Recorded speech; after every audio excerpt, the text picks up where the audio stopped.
It's time for another episode of the All About Counter-Strike podcast with myself, James Banks, and the legendary Devilwalk over here. It is the end of the PGL Cluj-Napoca tournament. I'm still in the hotel room. It's episode 51, and for me right now, it is still the 22nd of February, but it is 11:54 at night, which means it should be 10:54 for you, Devilwalk, over in Sweden. That is correct. You are Nailed it. Very, perfect. Very yep. Perfect intro to move on. Timing is accurate. We're on episode 51. We've managed to get there. Cluj-Napoca's done. We're going to be covering, so to go through what we're covering, everything Cluj-Napoca. It's been a while since we've done an episode. There's a lot to look at from that. We're not going to cover EPL yet. Matchups aren't out. We'll do that on a later episode throughout the week, so you get a double one from us. Those are the latest news. Some dramas in there as well. 100 Thieves first tournament, Q&A, and also some of these smaller lands that are very important for VRS and everything that's going on with that right now. But first of all, how are you? You're not dead. You're still alive. I didn't lose my co-host during almost lost him. No, but I've been pretty sick, so I've been trying to watch a lot of Counter-Strike actually, but it's been weird because I felt like I've watched it, stared at it, but I haven't taken in any information. I've kind of just been floating as the tournament has kind of run. Just floating along, essentially. So I can't really recall much just because I have been sick as of now. But I'm sure once we get into the discussions, some memories will pop up and we'll be able to discuss a little bit more in detail. I'm sure someone like Skorga would be able to at least understand how many times you might have been sick from episode 1 to 51. It must be like a significant amount now. Like your immune system is wrecked. Yeah. I mean, maybe. and he coughs on cue. So you've been watching some, you've not been taking it in, you've been trying to rest. Did you play any CS? Did you update on your elo? So, as all gamers know, when you're sick and when you know you're really sick, that's when you feel tired after playing like 1 or 2 games and you go to the couch to rest. That's when you know, okay, I'm fucked, you know? So I've been playing 1 or 2 games, getting unbelievably frustrated when I've been playing. So I have just you've actually been tilted because of it. This is great. Yes, like my mood has been really, really bad. So, but it's kind of like I have a you know, I don't know, a armor plating of 3 damage hits mentally, but normally I have, but this time it's just I don't have any armor, no mental armor at all. One guy says one bad thing, I'm done. I want to lose the game quick and move on. Oh, you're going to end up with one of these Mazzinho clips, you know, where he started saying the bad stuff and got banned on Faceit. Yeah, pretty much. You didn't get banned, but though. I'm pretty good at holding my tongue, but good. You know, I've muted people before the knife round was over, and that's not a good sign. Before the knife round was over. Bro, it's not even an important round and you're already going. Okay. So Elo is where right now? I think it's dropped down to 2.9. Oh, okay. That's not bad. I thought you were going to give me like a 2.7 or something. It's okay. 2.9 is fine. 2. You'll get healthy again. You'll grind and you'll go back to the top. For me, since we've done the last episode, I've just been in Cluj. I played a lot of RuneScape because PGL gave us a PC here. Do you know what I was doing? This was actually the coolest thing to do. Was I'm at the event. I do all my interviews. I do all the content. I come back in the evening. The games are finished. I just turn the stream on and I play RuneScape, which is like a really chill, relaxing game, right? And I just talk with viewers. And there is a big crossover between RuneScape players and Counter-Strike players. So we're just in there. Now, if anyone is a RuneScape fan, they might know a guy called Soup who does the Gillinor games. I've seen these streams, Banks. All you do is sit in a backpack mode, and I don't know what's happening. I've gone in, I've watched it for like 10 minutes. It's the same screen for the entire stream with you in your backpack, just moving stuff around or talking about what you need. I was organizing my bank at one point. Yeah, that's true. You missed some of the bossing. Okay, We did that's some when bossing. I caught you. We did some questing. Yeah, we also did a lot of agility training, and I just sat there, chilled, listened to music, and talked to people. But I want to tell you about the Soup, right? So Soup is 450,000 subscribers on YouTube. Old school RuneScape YouTuber, massive. He does this Gillenor Games, which is a fantastic YouTube series. It's on season 5. The finale just aired. Bro, he is mega into CS.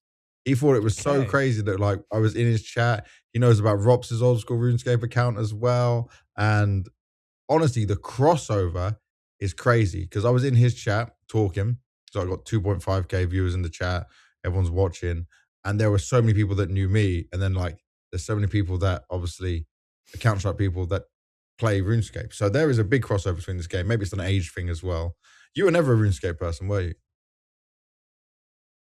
I have played it. I think I was on a quest of you know, it is somewhere in my teens. I was like constantly on this web page called mmorpgs.com, where it basically just listed all the MMOs that you could find, and I was trying to find like, you know, and you tried Tibia and you tried like RuneScape because, you know, back then this wasn't really even considered bad graphically, I think. No, it was epic. So, you know, I've tried them. RuneScape for me was a bit too slow. But I do understand the kind of crossover from CS, where CS is a very, very intense game, where RuneScape is kind of like, okay, I'm going to chill. I'm going to just do something else for 2-3 hours. That makes perfect sense to me, like the crossover in that term. Because I also want chill games between I play CS. So yeah, I see the appeal of it. I do, even though it's not for me.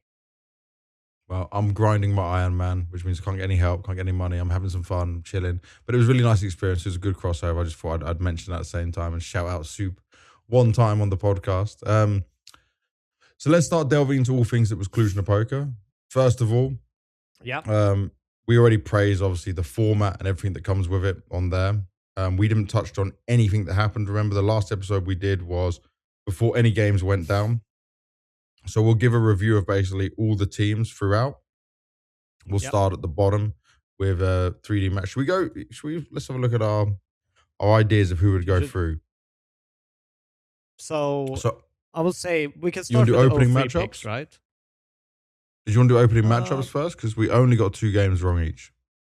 Yeah, we can go opening matchups and then just review as we talk about our picks of 0-3 and 0-3-0. Yeah. So we both said Na'Vi for Na'Vi Astralis. That worked out. Foot, obviously, we were both quite impressed by them. They ended up beating Aurora. We were wrong there. MongolZ beat Parivision. Heroic did not beat FaZe. I don't know what we were smoking. FaZe was bad this tournament, but we did say that Heroic would beat them, and Heroic don't have an AWPer. So I don't know what happened at that point. We both said Vitality would beat G2. Both said Falcons would beat 3D Max. Both said FURIA would beat Bait. Both said MongolZ would beat Pain. The overall winner being Vitality from both of us. So that's a big win. If you follow our predictions, you are doing well off the back of that. In how we did our Swiss system, so we did this, right? We can show this up on the screen. Our editor will put this in nice for us and make it all look pretty. We almost went the same way. We both had Astralis going through. Yes. That's kind of crazy, no? But is it really that crazy? I mean... Okay, so we're not going to go into detail on the teams, but we'll just go for our Swiss of how it went, right? We both said FURIA, Vitality 3-0. It actually turned out to be Vitality and Falcons. Yep. We both had Falcons, MongolZ, Na'Vi, go, and Astralis. We both had Astralis going through. What the hell happened? Because they were close to going to crack our playoffs, we thought that it would be possible here. Well, but I mean, it honestly, you know, I think the big thing for me was I didn't expect, first of all, MongolZ to be as good as they actually showed themselves to be. I thought they would be in a much bigger struggle period. I've got a lot to say about this when we get onto MongolZ later. It's crazy what I heard. I think that's number one. I also think that, you know, a lot of these matchups, having Astralis go through and they went 2-3 isn't that bad of a prediction, because none of us were thinking they would go 3-1 or 3-0. We thought they would be in a 2-2 game and maybe could have gotten an Aurora or, you know, whatever. And we wouldn't know what happens off the upsets based on, because obviously we were doing the simulator before we got there. Yeah. And I mean, the same goes for, like, you know, Aurora making it through. And I mean, I picked G2 over Aurora, but that's a lot of these is because of the matchups that we simulated, which isn't the matchups that actually ended up happening. That end up happening. So the Swiss system in that regard of predicting it is very deceptive. Just turns into craziness if you don't get the first few ones right. Yeah. Dude, you nailed the 0 freeze. You got Pain and 3D Max. You predicted the 3D Max downfall. Yes. That's impressive. That's impressive. So let's start there, right? Let's start with 3D Max. Yeah? Because opening game, they play against Falcons. They lose 0-2. Okay, it's fine, right? They're going up against Falcons. Then they lose 0-2 to Astralis. Now, within this game, the overpass they got absolutely smashed on. And on their pick of nuke, there was some fight, but still, Astralis just played better. Yeah? Yep. Everyone was positive. Obviously, the overpass helps massively with that. But they lost to Heroic with the stand-in AWPA ex-teammate situation. And I'll help them a little bit. There was a few teams that came to Cluj-Napoca. This is no fault of PGL. There were flights that were just completely cancelled. Yeah? So some players arrived on media day super late into the evening. But even then, you should be able to reset like a day in, you know? Like you didn't have the best travel day, but it's not like you didn't turn up on the day of the event. You know what I think is a big issue for 3D Max? I think a lot of people like their ideas, like their rounds, and they're a team that you easily copy things from, which also means that if people are copying your strats, a lot of people get a lot of reps against those strats in practice. Because people like the ideas, but they take a singular idea and just add it every once in a while. While 3D Max, they kind of play a lot of these rounds out all the time. So it almost becomes like a game which is very similar to a practice game in an official when you're playing 3D Max. They kind of just keep spamming strats, and if you find the answer and get a read on the way that they want to call it, it's hard to kind of grind your way back from that. And I think at this point, a lot of teams have all of these reps, have all of these solutions, have talked about how to, you know, react to these certain things, and have all the protocols in play to stop them. Which means they have to kind of, if they want to be the same kind of 3D Max, they have to almost kind of clear out their playbook, which takes tons of work. It's one of the reasons why Aurora was stuck in their position for a long time, is everyone eventually just knew their execute style, knew how they were, you know, going. And I feel like there's a similar clash of progression stopping. Like something needs to change or switch up. It's gotten them this far, but now everyone kind of is keeping their eyes tracked on it. And I'll say this, right? Gravity told me in the pre-match interview, like so on the media day, we do like a longer sit-down one. Often try to take the IGLs or someone interesting who's going to give me a lot of thoughts and insight. Obviously, PGL then edit these down as well. They get shown on the broadcast, but not always the full things. And I asked Gravity, like, what is it that he feels like he's lacking the most at the moment? And he said experience. He said none of them have like a player with a huge amount of experience. Now, I said, well, you've got Body, yeah? Body does have this experience, but he said, like, it's not still in, like, modern meta of, like, they don't have the coach who's the most up-to-date. They don't have... So for them, they feel like they're at a disadvantage. But I would argue that it's a team now who has had, like, a few playoff runs. They've been in tier 1 tournaments and kind of been on the edge, you know, like they're a team that can fight to be in the top 16 placing in the world and have a good position, but I can't see them breaking through with it. And obviously this Gravity IGL experiment was to free Maka up.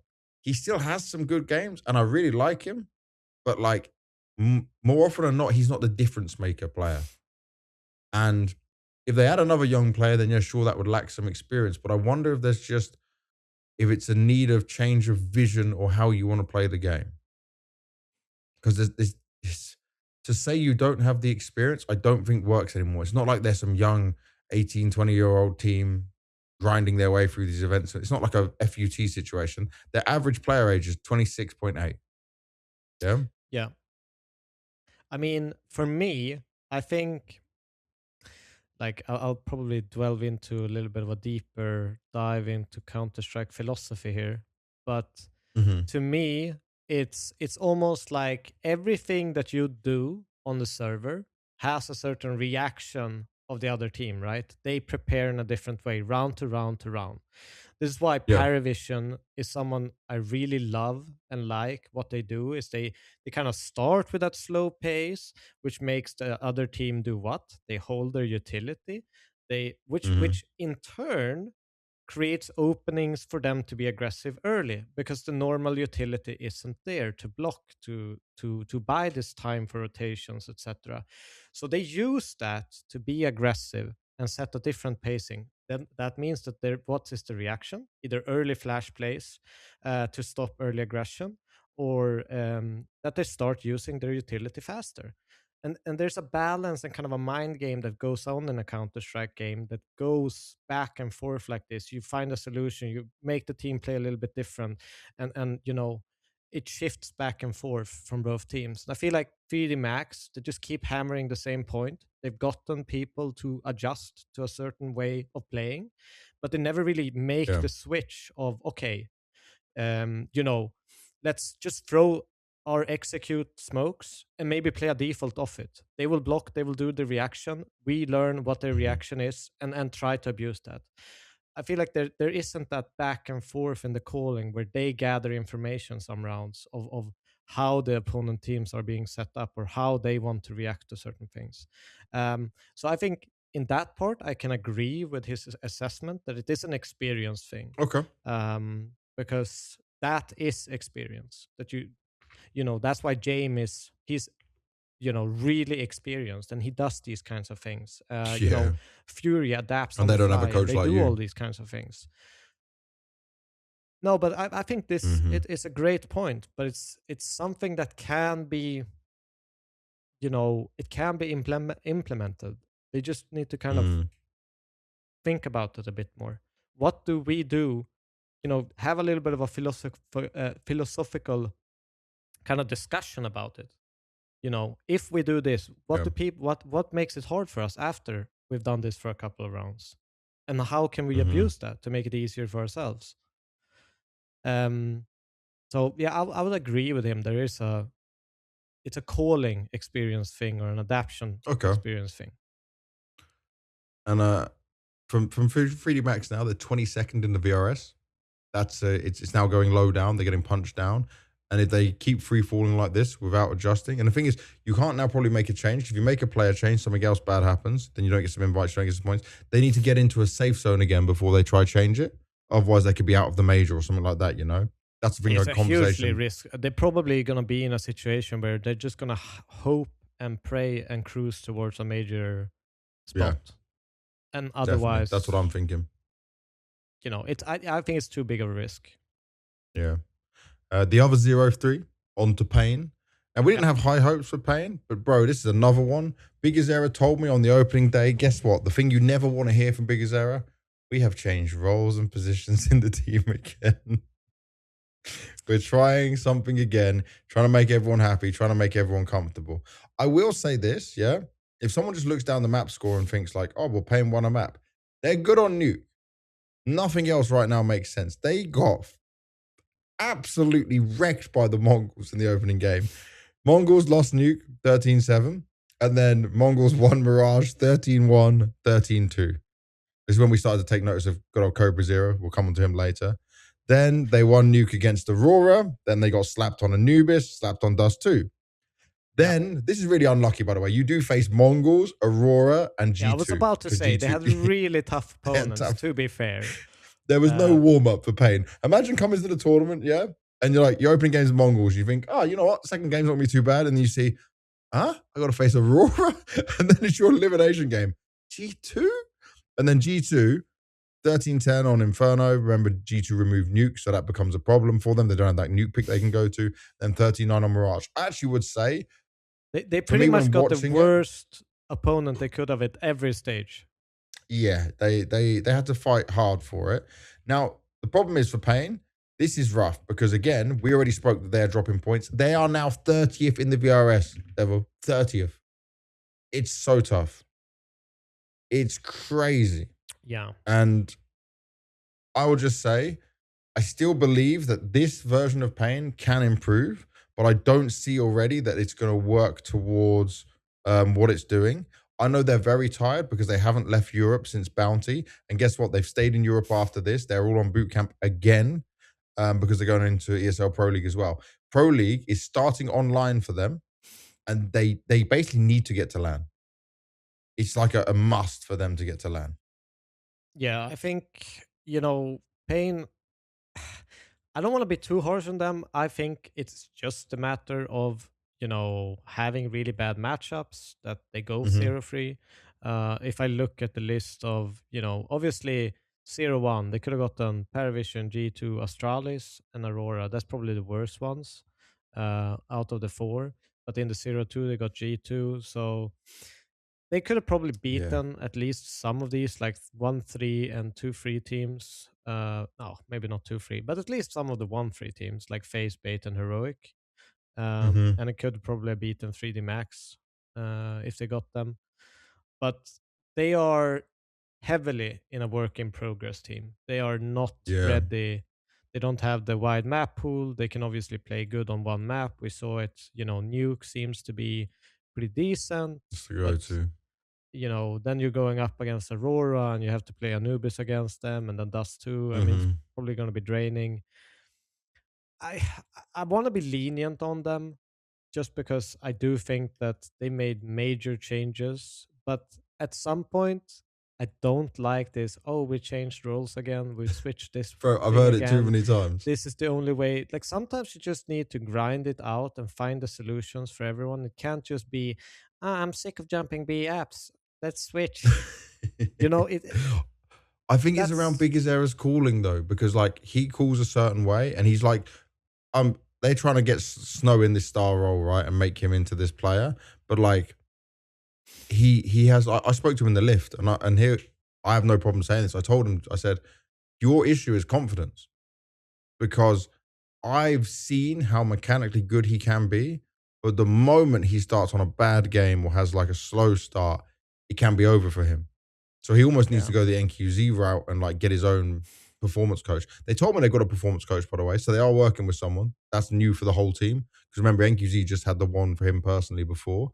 So maybe there's some positives in there for the guys. But the one thing I'll agree with you. I don't think you should change almost ever the way an in-game leader plays. I think that is a terrible idea, because you need an in-game leader who's confident, who's comfortable in everything that he does, and it suits the way, I think he is, for me, the guy that should have first pick on almost all spots, just because it, maybe not CT side, but T side at least. He needs to play the way that he is comfortable playing for it to make sense call-wise. An Apex style. Yeah. And, it's like this, even if BiggerZero maybe interlaps with some of the position and roles that maybe Snow wants or they want him to be, nothing is saying that you can't have two people doing the same job. There's multiple teams who play with two aggressive riflers. There's multiple teams who play with multiple lurkers. There's, even when I was coaching FPX or No Chance and all that time, we had pretty much a triple lurk team. We only had one aggressive player. almost a little bit like Chopper with Spirit kind of style, where we had to put someone aggressively and then let the lurkers play in their own pacing, like slow down the game a little bit. And it's possible. There isn't just one answer to playing Counter-Strike. So I don't think we should always think of he is an entry just because he's playing those spots. You can play an entry role very lurky. Yeah. So, yeah, I just wish an IGL on T side get the roles they want. From pain, we can go to a team that's going through a lot of pain. It's FaZe. I feel bad for FaZe because this wasn't a major. This wasn't Do we even want to like... go through the actual This wasn't even in an arena. Predictions before?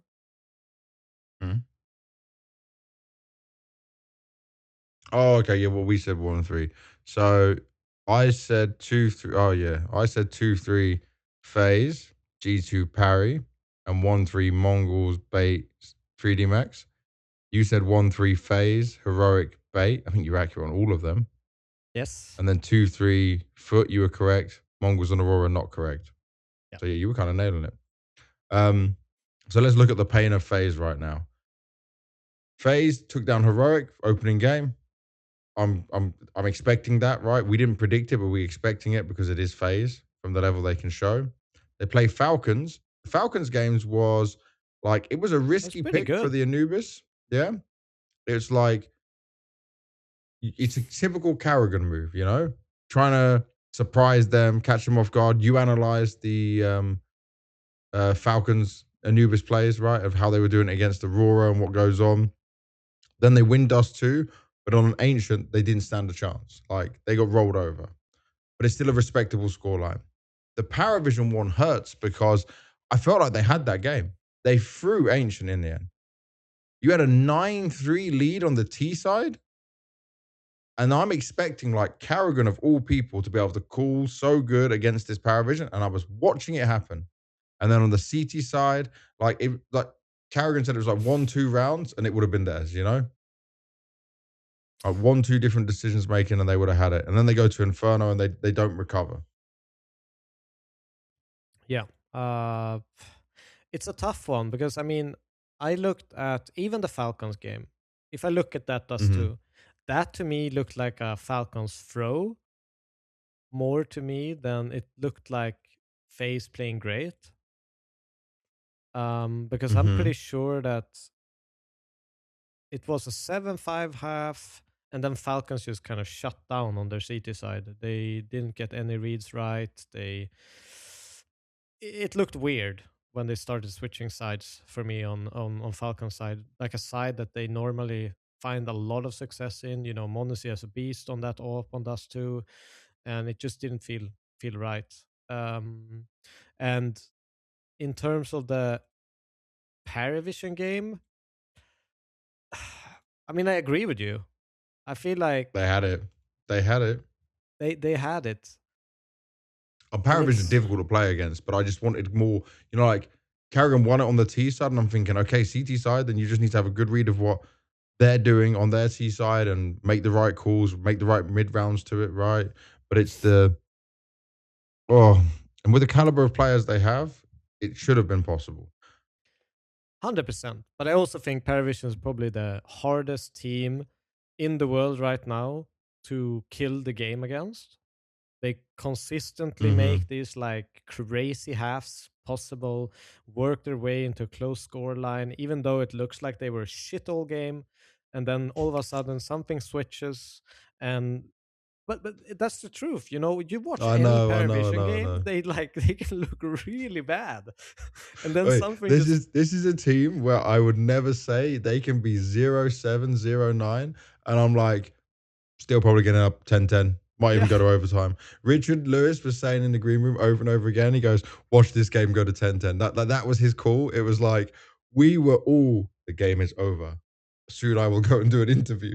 Soon I need to go and see the players. They need to go back to the desk. And then like, nope, we're still here. We're just watching the game It's like unfold. Stuyka at the major. There was one game, I think it was like 12-2 or something, and he just had to go there, stand ready, and it went all the way to overtime. and he just come back to the green room like, fuck. Wait, we need to explain this for people at home. So what happens in talent life? If you are an interviewer or someone on the desk, you need to sit there and basically, if it gets close to the 12th round or the 13th round, you need to be ready at your position. But that means if it does start to claw back, you can't move. We can't go back to comfort and watch the game. We've got to go and stand in position and waiting. Timing is so important. And you can be there. I've been in there before where it's literally 45, 50 minutes more because it goes from like what you said, say it's a 12, 1.5, and then suddenly it goes 12-12 overtime. And you just, And the worst part, you're sitting there, you're ready with all the, the questions or the points you want to make on the desk. And then all of a sudden that gets thrown out of the air and you just have to redo everything while the game is going. Bro, I've done this before. I've literally had the note card and went, well, never mind. Not doing this interview the same way anymore. We're just going on the flow. How did you crush them so badly? Like, what happened? But back to a bit of FaZe. So then they get Astralis in the 1-2 game. Yeah. I thought this was such a good match for them. And the way they lost, like Carrigan explained it himself, it was disappointing, it was embarrassing. He doesn't have excuses. This isn't good enough. And he didn't cry, but I saw that same, the Carrigan emotional look, and he didn't have the answers. He didn't understand what was going on. He said something really important. He said the mental of some of the players. Didn't mention who, but it was like they didn't have that fight to come back into the game. Now, I'm not going to just look down the stats and go, well, Frozen had a bad game, because Brokey at times had a bad game. Jacob had a bad game. I think maybe the only one that didn't have a bad game was This is Twist. like the first time I've seen a negative Frozen have that bad of a game. Yeah. But I'm not going to say, I'm just going to say that, like, this FaZe, even at a major right now, I can't see having major magic. Like, for me, I wouldn't be surprised if we see this FaZe make a change before the major, similar to what they did in Austin. Maybe not, because it was a real Hail Mary, the whole simple thing. But it could be on the cards, because they're going to keep dropping points right now. They're still ranked 12th from the VRS. They've obviously buffed up a lot from the major, so it's not bad.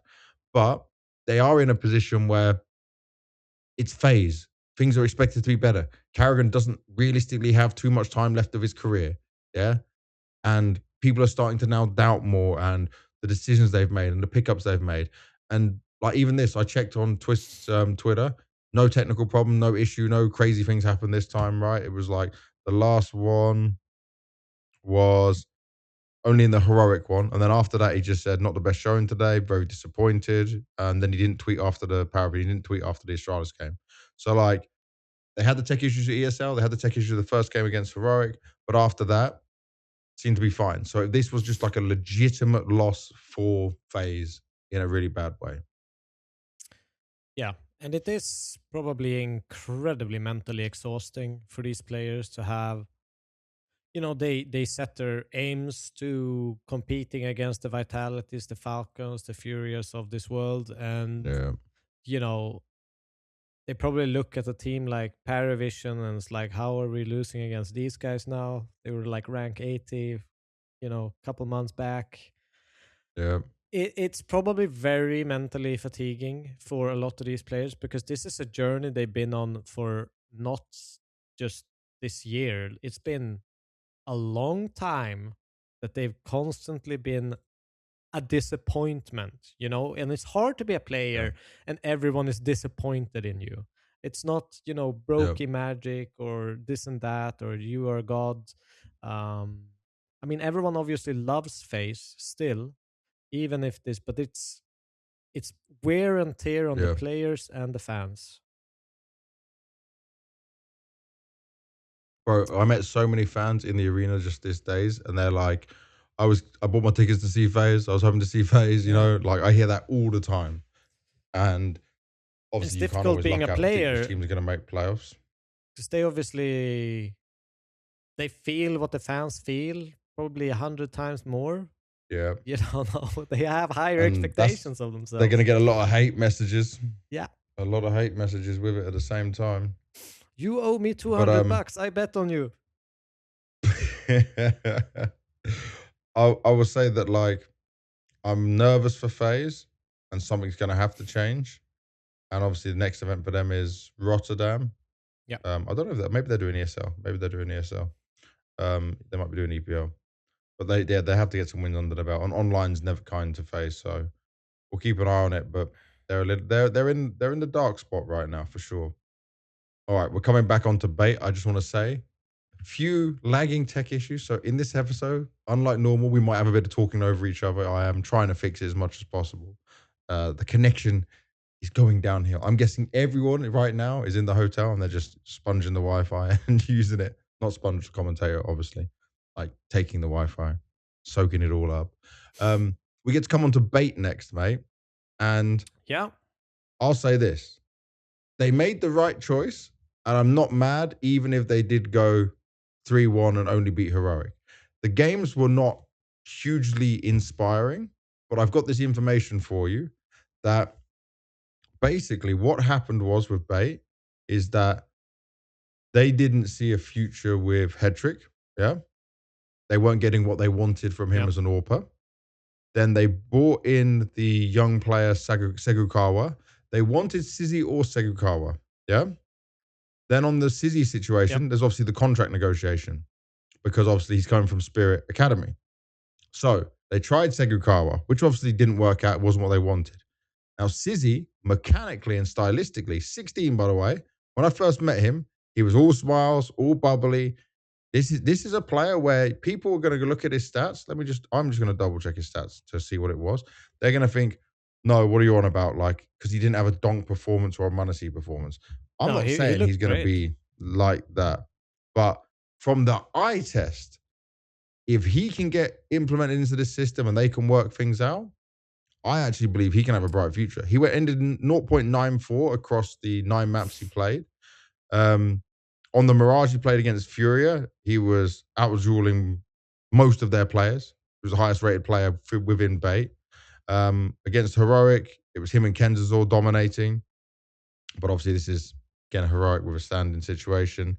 Played pretty well against the Mongols on the Mirage, right? Or am I wrong? No, on the...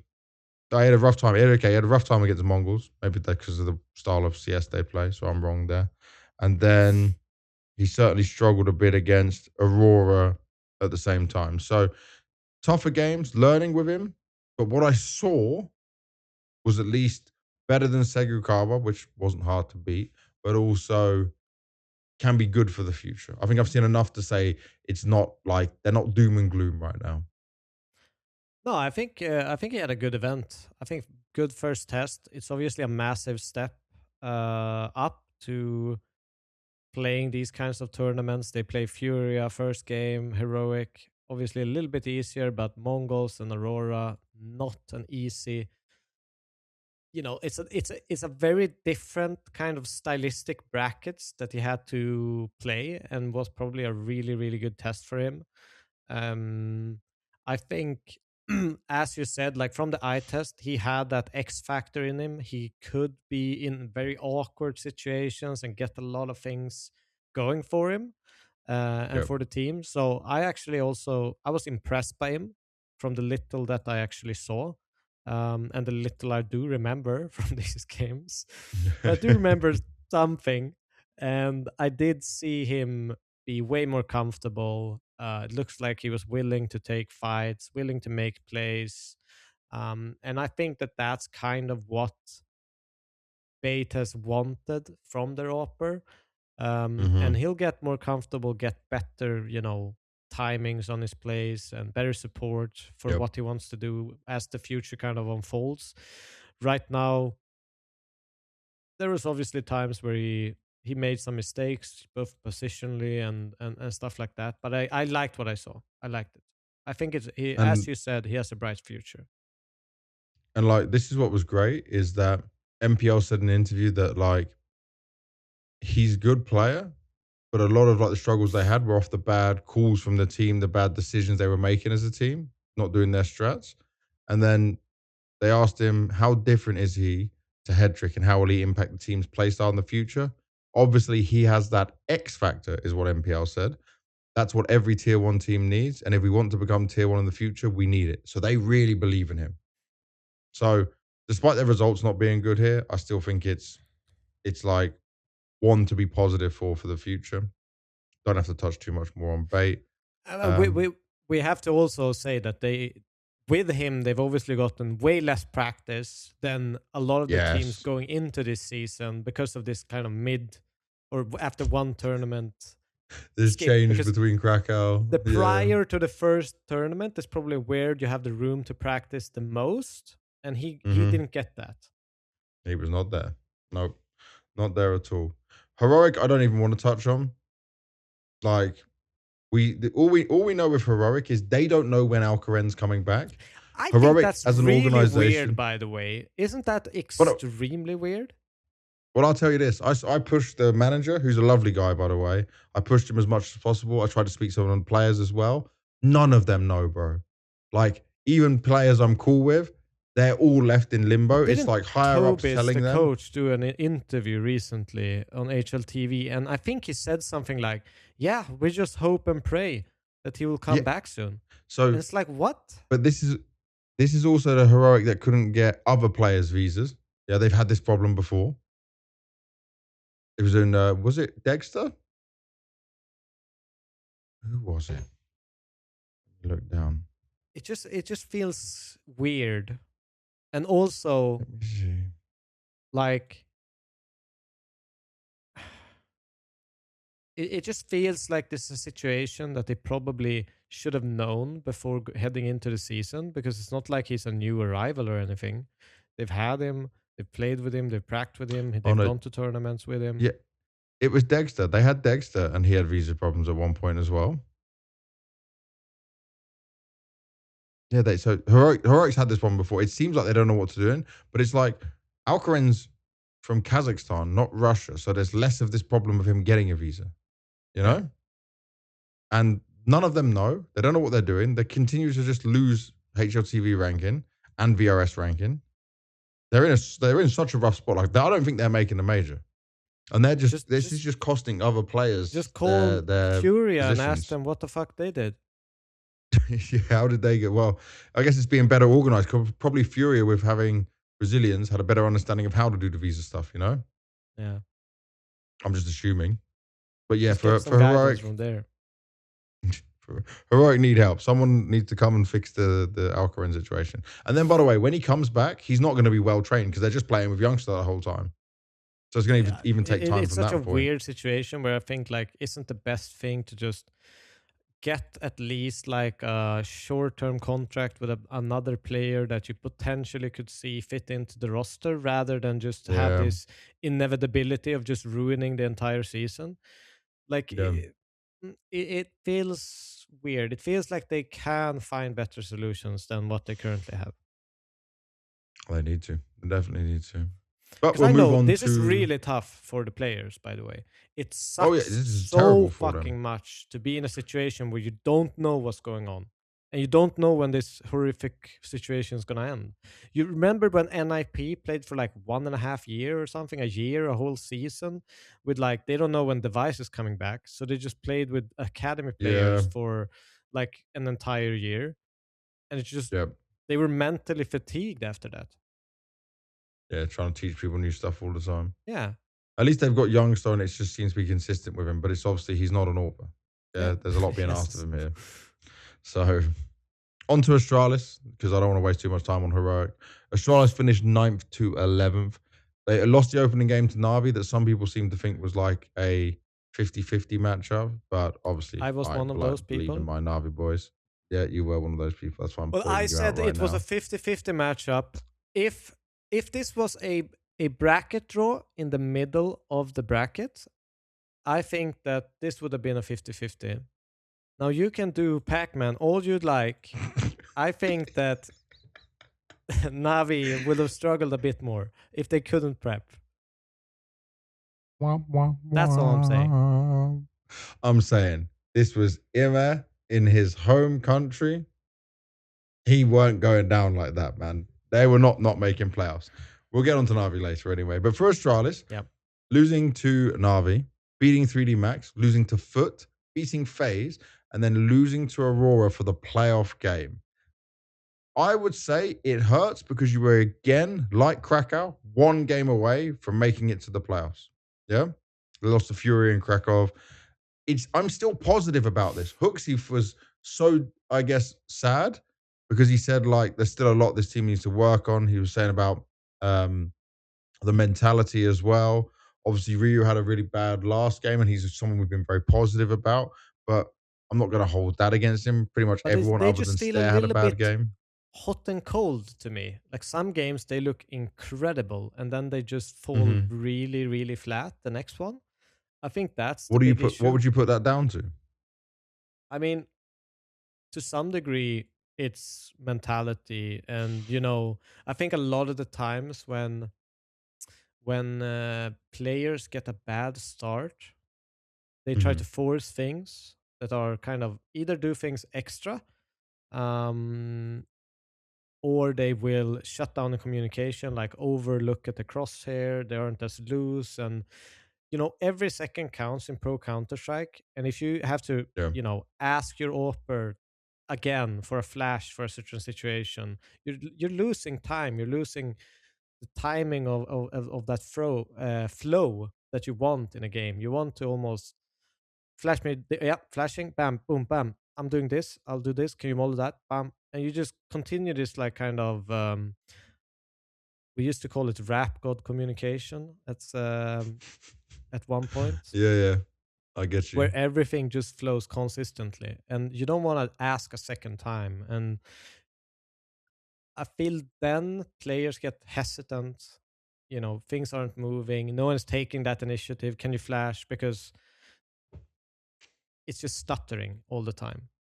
And that is very, very common, especially when you have a couple of bad games. You kind of overfocus. I've been through it with multiple teams where they can't really start. You have to almost take a pause and shout at them to get the communication going.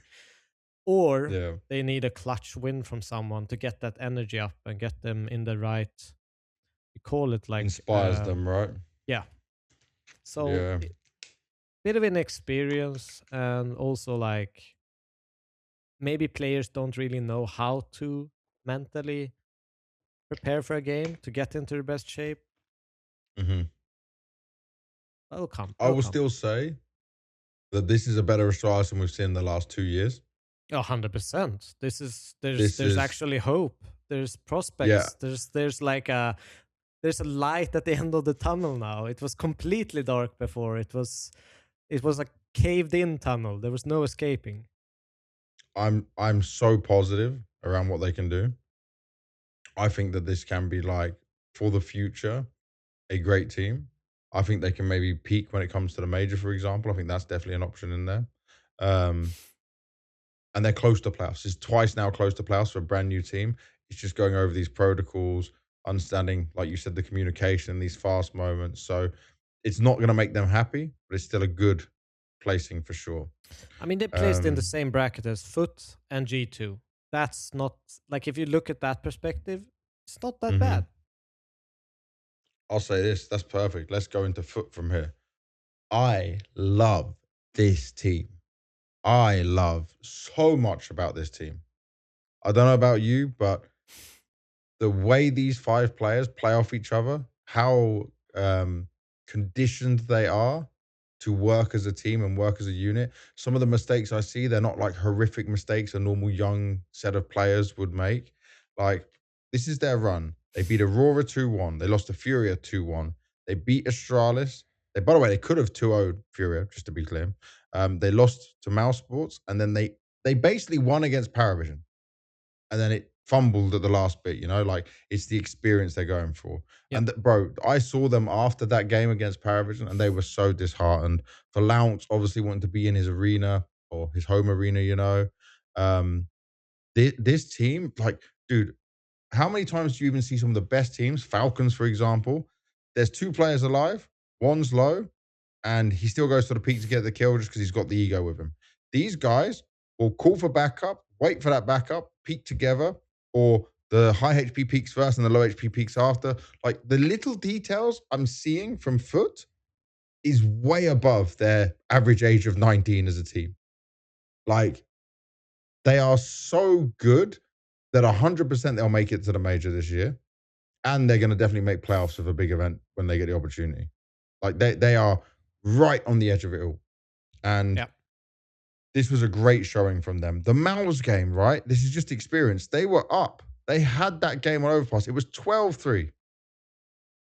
12-3. And then they got rolled on the CT side. Obviously, yes, it's a very CT-sided map. I watched that one. I also watched the Overpass against FURIA. I think there was a few mistakes if you look at like the FURIA game. I mean, you even sent me a clip of why Janko, he did a brief kind of analysis on some of the small mistakes that they make. And this was when they were kind of taking a little bit of A control. They took long bathrooms, they took long... and then they had a call to explode B in the late round. And they were cheating. They were cutting a little bit of corners because FURIA was in a toilet setup with the AWP and the rifler close to hold sandwich. And I think it was Longs and another guy. They did these micro steps, like they stepped. Yeah, because they're trying to go a little bit faster. Yeah, because they are either doing something extra, like adding an extra smoke on long or something, and they feel like they're late to when the call is going to happen. So they take a little bit of a step to catch up. And that obviously triggered FURIA and Yekindar when he heard it to clear. All the rotations come to B, so it's 4 on B with 1 flank from behind as they're executing and they lose that round. And if they won that round, they would have won the game of Overpass or even the entire game against FURIA. I feel like there's small things like that, and this is super common in young players that they think like, oh, if I'm not there at the perfect timing, they will know. That isn't always the case. It's just a feeling. They might... Every second matters, but it matters even less if they know. If you give them the answer. Yeah, if you're telling them where it is. And just look at this, right? Lounge had a great event. Symmetry had one as well. Jugs, very strong. Demon had a couple of pop-off maps, but I mean, even Krabeni, some of them are so sharp that like at any point one of these players can really pop off. And my biggest thing for them is I don't want to, like, they already had people come to them. Oh, I'll tell you this. People came to this team during the player break, wanted to take their core, wanted to take certain players, and they talked about it. They didn't hide this information. They talked about it as a team, which is really mature, really good to do open, and they agreed they wanted to stay together. Now, for people not to know, Foot is a big organization, so the fact that they probably do have some money behind them, it's an actual football team in Turkey, that this is positive that like they can stay together. But eventually people will keep knocking on this door until they can try get some of them. I think right now, don't break up. Because if they lost one of these players, it would undo all of what they've built up in there, you know? Yeah. You have to change the way you play. You have to do things in a different system, a different style. Right now, they have a really perfect mix of 5 players. Coolio as a coach is really handling him very well as like the older father figure. All the stories, all the information I was hearing about it is great. The only thing that could hurt them is that if Na'Vi have a buyback clause, which Na'Vi have done in the past with Munacy as an example, then if Na'Vi want to make changes, they see this impressiveness and they bring someone in. But I'll say this. If they went to Na'Vi, they'd have to play in a very different system. It wouldn't be the same way. So it's maybe not as positive as what it could look like of joining Na'Vi in their eyes, you know? Depending on like what Na'Vi you come into. But so close to the arena. Such a good opportunity. They could have been the ones that they could have eliminated Parivision, who just gone to be second place, you know? I kind of wanted to bring up a point. You remember Major got kind of flack for an interview that he did, Major from Aurora, where he said that he thinks, you know, their game style is very good in Counter-Strike, and he feels like when he's playing Spirits, Vitality, or play Falcons, and he played Foot, he feels like Foot is shooting better than all these teams. Oh, yeah, people were really harping on at him. And people were really like, very negative towards Major for this interview and what he said. But I have to say, I know exactly what he's talking about. I think that, the reason Vitality's Falcons and Spirit are good isn't because they are great at, shooting only. But the main component of this foot squad is their individual ability. That they are willing to take one-on-one duels, they're willing to take fights, they're willing to, take a few risks and go for duels that other teams might not. A Vitality, a Falcons, they wouldn't make the plays that Foot are making. So I know what he's saying, and I don't disagree with Major. I think that is a core element of why Foot is so good, because all the individual players shoot on a really high level. They just don't make as good decision making as the Falcons, Vitality, and Spirit. They don't put themselves always in the 80 to 20 duels as a Nico would do. He would always put himself in a duel that he has the advantage in, while Foot players would put themselves in positions where the opponent sometimes has the advantage, but they still win the duel. So I understand from that perspective what he's saying, and I don't disagree with him at all. Okay. It's good props to Foot, and obviously with more experience, they will learn and go through all of this. The last team that went 9 to 11th here was G2. Now, G2's run was interesting because they start off against Vitality. They managed to take a map. They get the Inferno. They traded picks in there. Falls apart in the end on Anubis. Then they lose to Parivision, and it starts to look bad. You're 0-2 at this point, right? They weren't able to handle what Parivision did. They even lost their... The thing is, Dust 2 is like normally a map that both teams could pick, and it becomes the decider. And I guess like with Hunter's inexperience as an IGL still, right? He's still young and is learning for it. It's very hard to play against them. Then G2 go on this run, which can build some confidence. You play Pain. Obviously, it was a 0-3 team. You play Heroic, a 1-3 team. And then you play Na'Vi for the qualification spot. The problem was, on this Na'Vi game, they didn't stand a chance. Like, it looked like Na'Vi was a whole level above them. It's a weird performance to kind of judge, because the teams they beat were probably the bot 3 teams of the tournament, if we're gonna be fair. Like 2 of them at least. The only wins they got, and they still made it close in some of the games. Like the Vitality game is a great example. They started off really, really strong. Parivision game starting really strong as well. But if you just look at the results and how much time they've actually had now, are we expecting more from them? Where do you put this performance on a scale? Well, the problem is they've been with this same lineup, right? And they had that big win at London, Heavy God getting MVP. Everyone was shocked and surprised. And you at least then expect them to maybe be consistent playoffs. Didn't even make both playoffs of the major for the year, right? Obviously, that was before all the changes. Then we go to the start of this year, Krakow. They make playoffs. Don't do too well in the playoffs, but I mean, still, like they made playoffs. So I just had the expectations that this can be a playoff team, especially when there's 8 spots for the playoff. But it's the way they went 0-2 into that's just making it really hard for you. And Na'Vi have always been a difficult team for G2, but I would have expected in my mind that this isn't the same G2 because it's a different coach, different IGL, but it's the same problems. And everyone was pointing at Sunpius. Now, I'm not going to defend Sunpius, but he's not the sole reason they're losing. Like, he has some misses, he has some bad games, but there's another few fingers to point right now because there's too many gaps within this G2. I mean, if you look at it objectively, even in Na'Vi versus G2 games, Sunpius was the best AWPer on the server, rating-wise. So it's just another point to it's not Sunpius' fault, because you can look at everywhere I go, I see people blaming him. I don't know why. Yeah, but he was the best AWPer on the server, and at least he won his matchup, so to speak, even though it wasn't a great performance. But it's obvious that other people lacked. Like, you probably need Malbs to be one of those consistent star riflers for this team if they're gonna do well. Bro, he's got so big boots to fill as well, and I just need him to find his own identity again. There was a time where still Nico was on the team and he lost his confidence, and then he came back into it. But now it feels like he's lost his confidence again, and this just has to be a him issue. I didn't see Luca, their performance coach, with him. Maybe I just didn't see him around. But I mean, that's someone I want to see trying to help him as much as possible.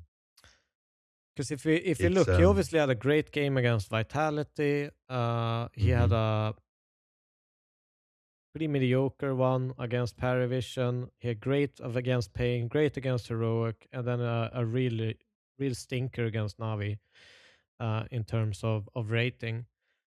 So, I mean, it's the inconsistency part against top opposition, I guess. That's a problem. But yeah, I'm not sure on how to kind of view and judge G2 based on these results, because they're both good and bad. They're like very lukewarm for me. It's you know, yeah. I don't know if tough. I should be excited or disappointed. Or both. You know? Why not both? Why not both could be in there? All right, we're going to go next on to our playoff bracket. So the teams that made playoffs, mate, were, in the end, Vitality, Parivision, MongolZ, MongolZ, FURIA, Aurora, Na'Vi, and Falcons. So we said, both of us said Vitality, FURIA would make it. We said both Falcons, MongolZ would make it. We both said Na'Vi. You said G2. I said Foot. We both said Astralis. We're insane. That's just coming back to that. We are insane. I did say Parivision, right? Yes. Right. Yeah, you said Parivision. Sorry, I missed that. I said yeah. I said Parivision. I didn't say Parivision. Fool me. This run from Falcons, 3-0, really good start. Yeah. Especially after not making playoffs at Krakow. 2-0 3D Max, 2-1 FaZe, 2-1 FURIA. Getting the win against FURIA, that felt so good for Falcons because of how they struggled against them in the past. They've had always tight games against them. They lost the finals of Rivals. They lost in Chengdu. They lost in Fissure Playground. They lost in Cologne. Like, Falcons were only losing to FURIA, you know? So you finally get that win. You go 3-0. You must think that this is going to be a good day in the office. You get to playoffs after having 3 days off. You face Parivision. And guess what? It's ZywOo again. The same as at the major when he was on Spirit. He's having a great game. And they lost to Glocks on Ancient, bro. But they lost that dust too from a 10-5 position. Yep. With full again, money their control. Dust 2 has fallen off. There's full money control, but this time it's the T side that it's like they only have one side in them. Obviously Parivision, they are but I don't know, like this Falcons in this game, there's so many moments you can point at, which is just like it's again the same issue. They can't handle the pressure. This Dust 2 should have been a clean wipe from them. There should be a 2-0 from them. It shouldn't even have gone to Ancient. We shouldn't even be talking about the full eco that they lost against in a really, really bad fashion. Because if you actually look at that clip, like, yes, we can blame Kiosk. Another radar like clip everyone keeps hammering him for losing against 5 Glocks. Shit happens, man. Like, shit happens, but you're still in a situation. Nico kind of recovers, gets 1 kill, he nades them, tags them, they have full information, and then it's some fucking clown fiesta in window or red. It is a full clown fiesta. Why the fuck are you even, like, what are you doing? Like, it's like Tessus gets some kind of, I don't know, adrenaline boost and just wants to go full ham with his M4.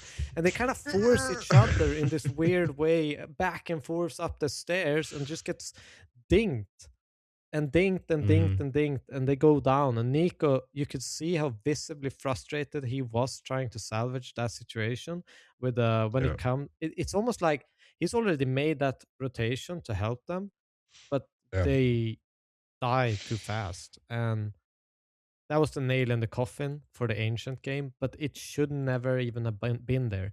There was multiple situations where Parivision, they were retaking on their CT side up CT. They had full long control, they had short control, they had the whole everything. And they just keep taking these duels against the CT guys and losing them. And they ended up winning that round, which eventually brought them into overtime. It's just weird situations they keep losing.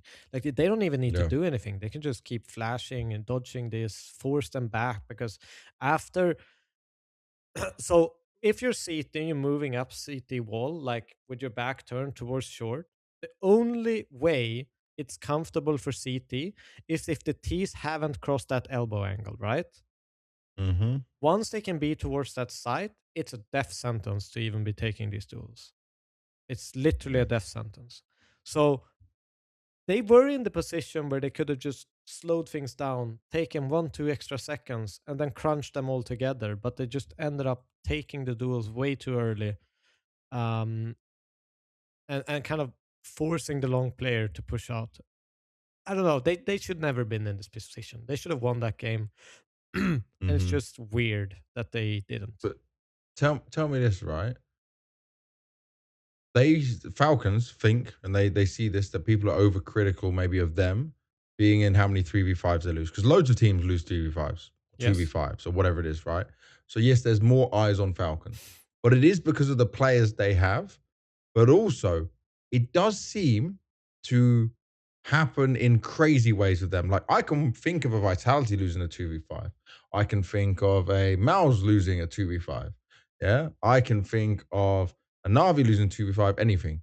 But it's the way it goes down. But the difference is like, Vitality can lose a 3v5, but they end up winning the game.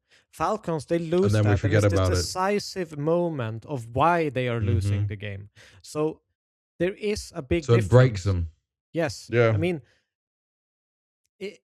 and you can see how it shifts, even how they are playing the next couple of rounds. How flustered the Falcons player gets. It's not only the round; it affects multiple rounds ahead, after, and I think that every single viewer sees that. And yes, they are having more pressure. But if we're gonna be completely honest, that pressure is put on themselves because they wanted to make a team that challenged for championships. We're not putting the same pressure on Parivision because they have fucking. What did they build this roster for? Like 25 cents. Like they did nothing. Like there's a difference. Yeah. And they're think like of this, right? Probably in that Euro one trip, player. The guy that picks up the quarter and like, I'm gonna start my own CS team, and then leaves the hotel. One player on Falcon's salary is probably all of the players of Parivisions, for example. I don't know that, so I've got no information. I'm just as a guess of how this goes. But then also, Nico's playing a great tournament overall. m0NESY was looking good. But I loved Nico in the interview because he was fair. He was like, we are like fighting all the time and we don't know when to pull back. Like even when we should pull back, they are fighting in the things, and it's just crazy mistakes, maybe a bit of ego in there as well. And you need to have some ego and some confidence in Counter-Strike, but you also need to know when you should back the fuck up and be very careful because like these mistakes will keep happening. And for them, this is crazy. Like this run to them. Oh, by the way, I'll say this. Imma told me, he was like, he saw the Parivision Falcons matchup and he went, Parivision will win. He told me that before the playoffs started. Like he just knew from the beginning that it would be won. I was like, no, like they should be able to handle Parivision, it's on a stage. 3 players of Parivision have not played on stage. I was giving it all that. And boy, was I wrong. Boy, could I not be more wrong. And right now for Falcons, this is not a bad, like, they're not in a crazy spot with VRS or something else like that.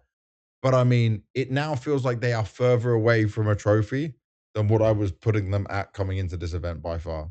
Like they've dropped down in my expectations. The thing is with Falcons is they give you this false sense of security because every time you see them in the group stage, they look like the best team in the world. They legit do on the eye test look incredible. And they do it time and time again. Every single tournament you watch, they have this, oh my god, MongolZ looks like he's gonna fucking win this tournament. You know, he's MVP lights out. time. Yeah, it's crazy output. It's flow-based Counter-Strike, and it goes so smooth and quick. And then, you know, they get into this arena game, and they can have stints of that. They can have moments where they look like that, but then something happens and they fall apart. It's a weird one because, well, I'll give you this. This is, you say it's a weird one. Lars Robel, the guy who was the sports psychologist and director of performance for Falcons, yeah. On the 5th of February, he said, after 2 years and many titles, including back-to-back EWC Club Championships for Falcons, beginning of the year, we came to an agreement to redefine my role within the organization. So he's now no longer fully with them. He's going for more consultancy and advisory. Yeah? Yeah. And he's going to go and work for other teams. Now, I'll say this. He did a lot of great work with the Astralis core. He's also Danish himself. He did great work with Vitality. He's won 4 majors in total from that. But do I think that Lars is the right fit for a mainly Eastern European set of players outside of TeSeS? Do we remember the conversations we had, for example, at Blast Austin, where we heard he was changing the schedule of like MongolZ and stuff? Yeah.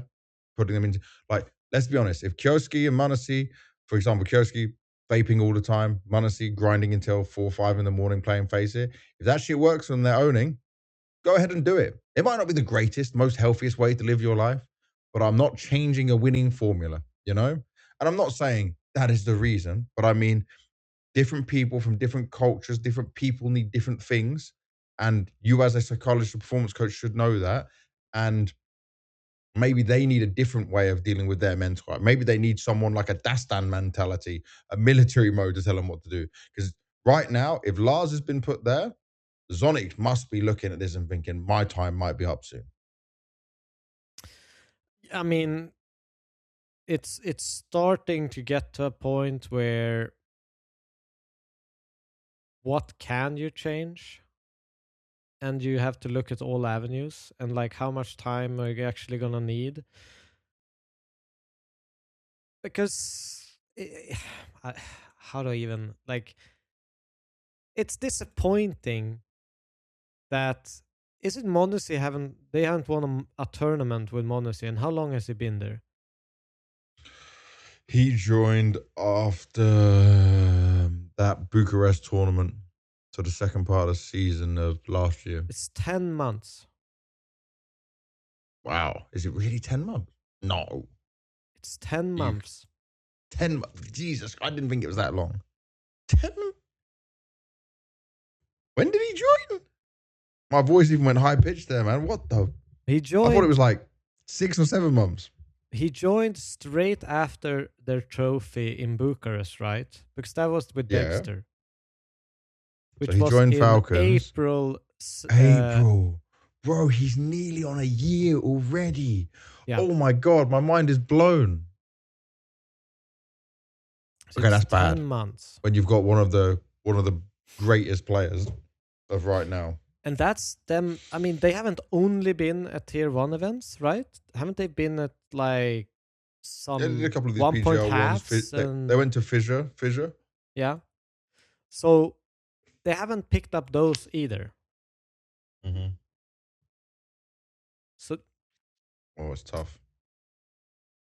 So you have to understand the community pressure to some degree, even though it is, I've said it before, it's unbelievable on them compared to other teams. But that is because of the, you know, it's like you can look at football or whatever. If Manchester City buys, or Liverpool this season, who bought players for, I don't know, 500 million euro or whatever they did. And they're not winning the league. The pressure is immense on them because they made the statement that we are going to win when we buy these players. We are upgrading our squad. And that isn't what's turned out on the paper, right? And also, we've talked about this in the past, right? Nico calling CT sides. He's done it on all his teams, right? He's been a voice on it. I'm not saying kick San, but Nico is already taking a step back to give Kioski his roles, yeah? And then we've got at the same time Nico's now 29. I'm not saying he's going to retire soon, but it does seem like full IGL Nico might need to be a thing. And then don't give me another superstar. I don't want the one more superstar meme. They need less ego and less superstar. You need like the play the pussy ass role in the corner, doing anything that the guys ask you to do. You need someone with a bit or a Zontix or someone with just zero kick. Yeah, well, they already had a chance. Jim Fountain didn't take him. You need just a turret, utility, drain, and go with no ego to not make outrageous decisions. Yeah, but yeah, it's a tough one. They're obviously in a situation where pressure is mounting, not only from the outside but inwards as well, and it's showing, and it's gonna be mentally fatiguing in the same way that it's mentally fatiguing for FaZe in some degree, because their expectations is so much higher. And it's just a matter of like how long are they just gonna last being disappointed after every single tournament they play. Yeah. Oh yes. All right. Let's go from Falcons, because we did enough on them, into Na'Vi. So Na'Vi, obviously we spoke about it before, they beat Astralis for the opening game. Then they go straight for the 1-0 games to play Mouse. It wasn't an awe-inspiring game. It did feel like Mouse is just a better team overall and can deal with them. I have no problems with saying that. Then they beat Aurora on Anubis, which is obviously the key pick for Aurora. It's the losing Mirage which hurt me, because I'm thinking that was yours. And they just about win it in overtime. Now, this is a big win because Aurora is higher than them in the VRS ranking. So this is an important one for Na'Vi. Then, when I think Na'Vi's going to go 3-1 and they're playing the Mongols, they start off winning 13-3 on Inferno. I'll just tell you this. A lot of people were talking about Blade's vetoes. Yeah, by the way, Blade is in this room right behind me. He's left already. But I mean, he's right next to me this whole time.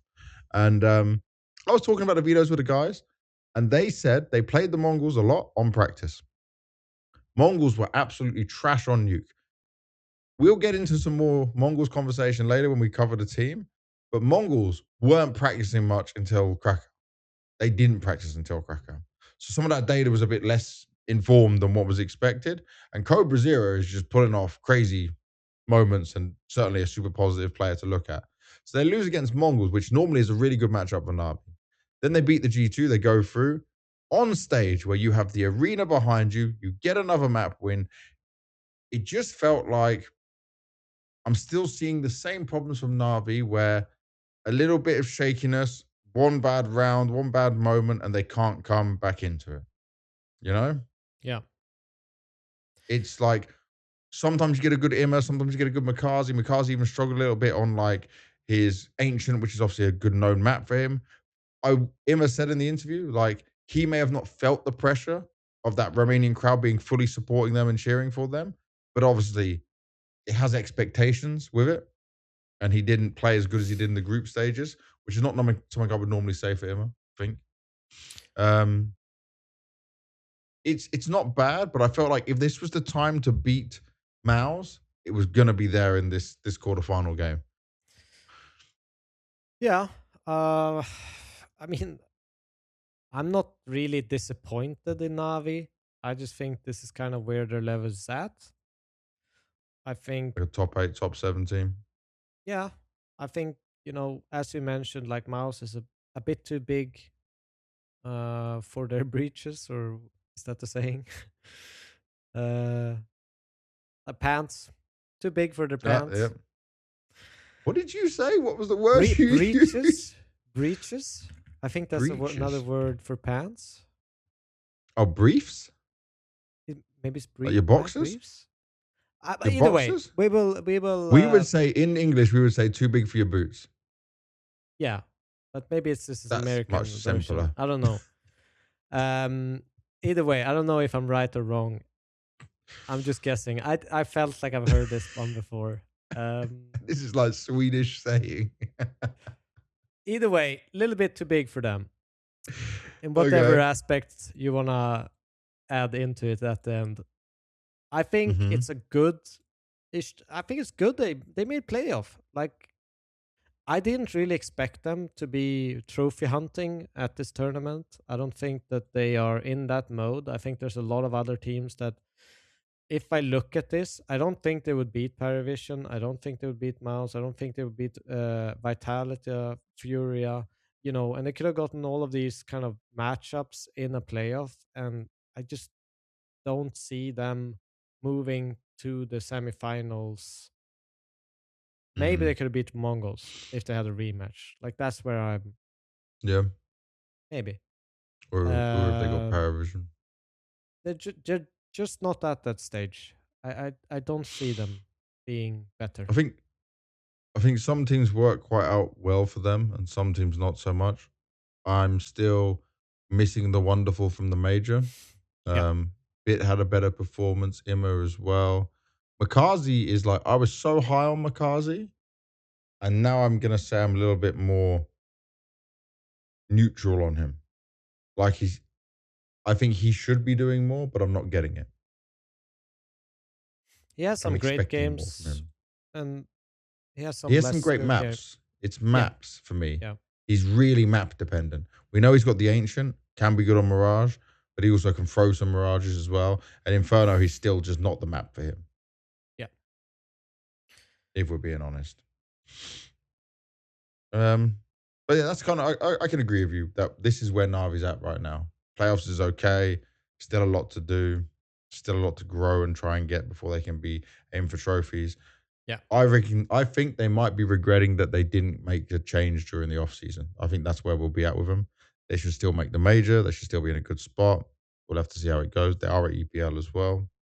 And the other crazy thing, right, is that Frozen could have been joining Navi from all that time ago. That could have been a move that tried to happen. That was one that was rumored. And probably both of them were thinking maybe that would be a good move right now. That would be incredible. All right.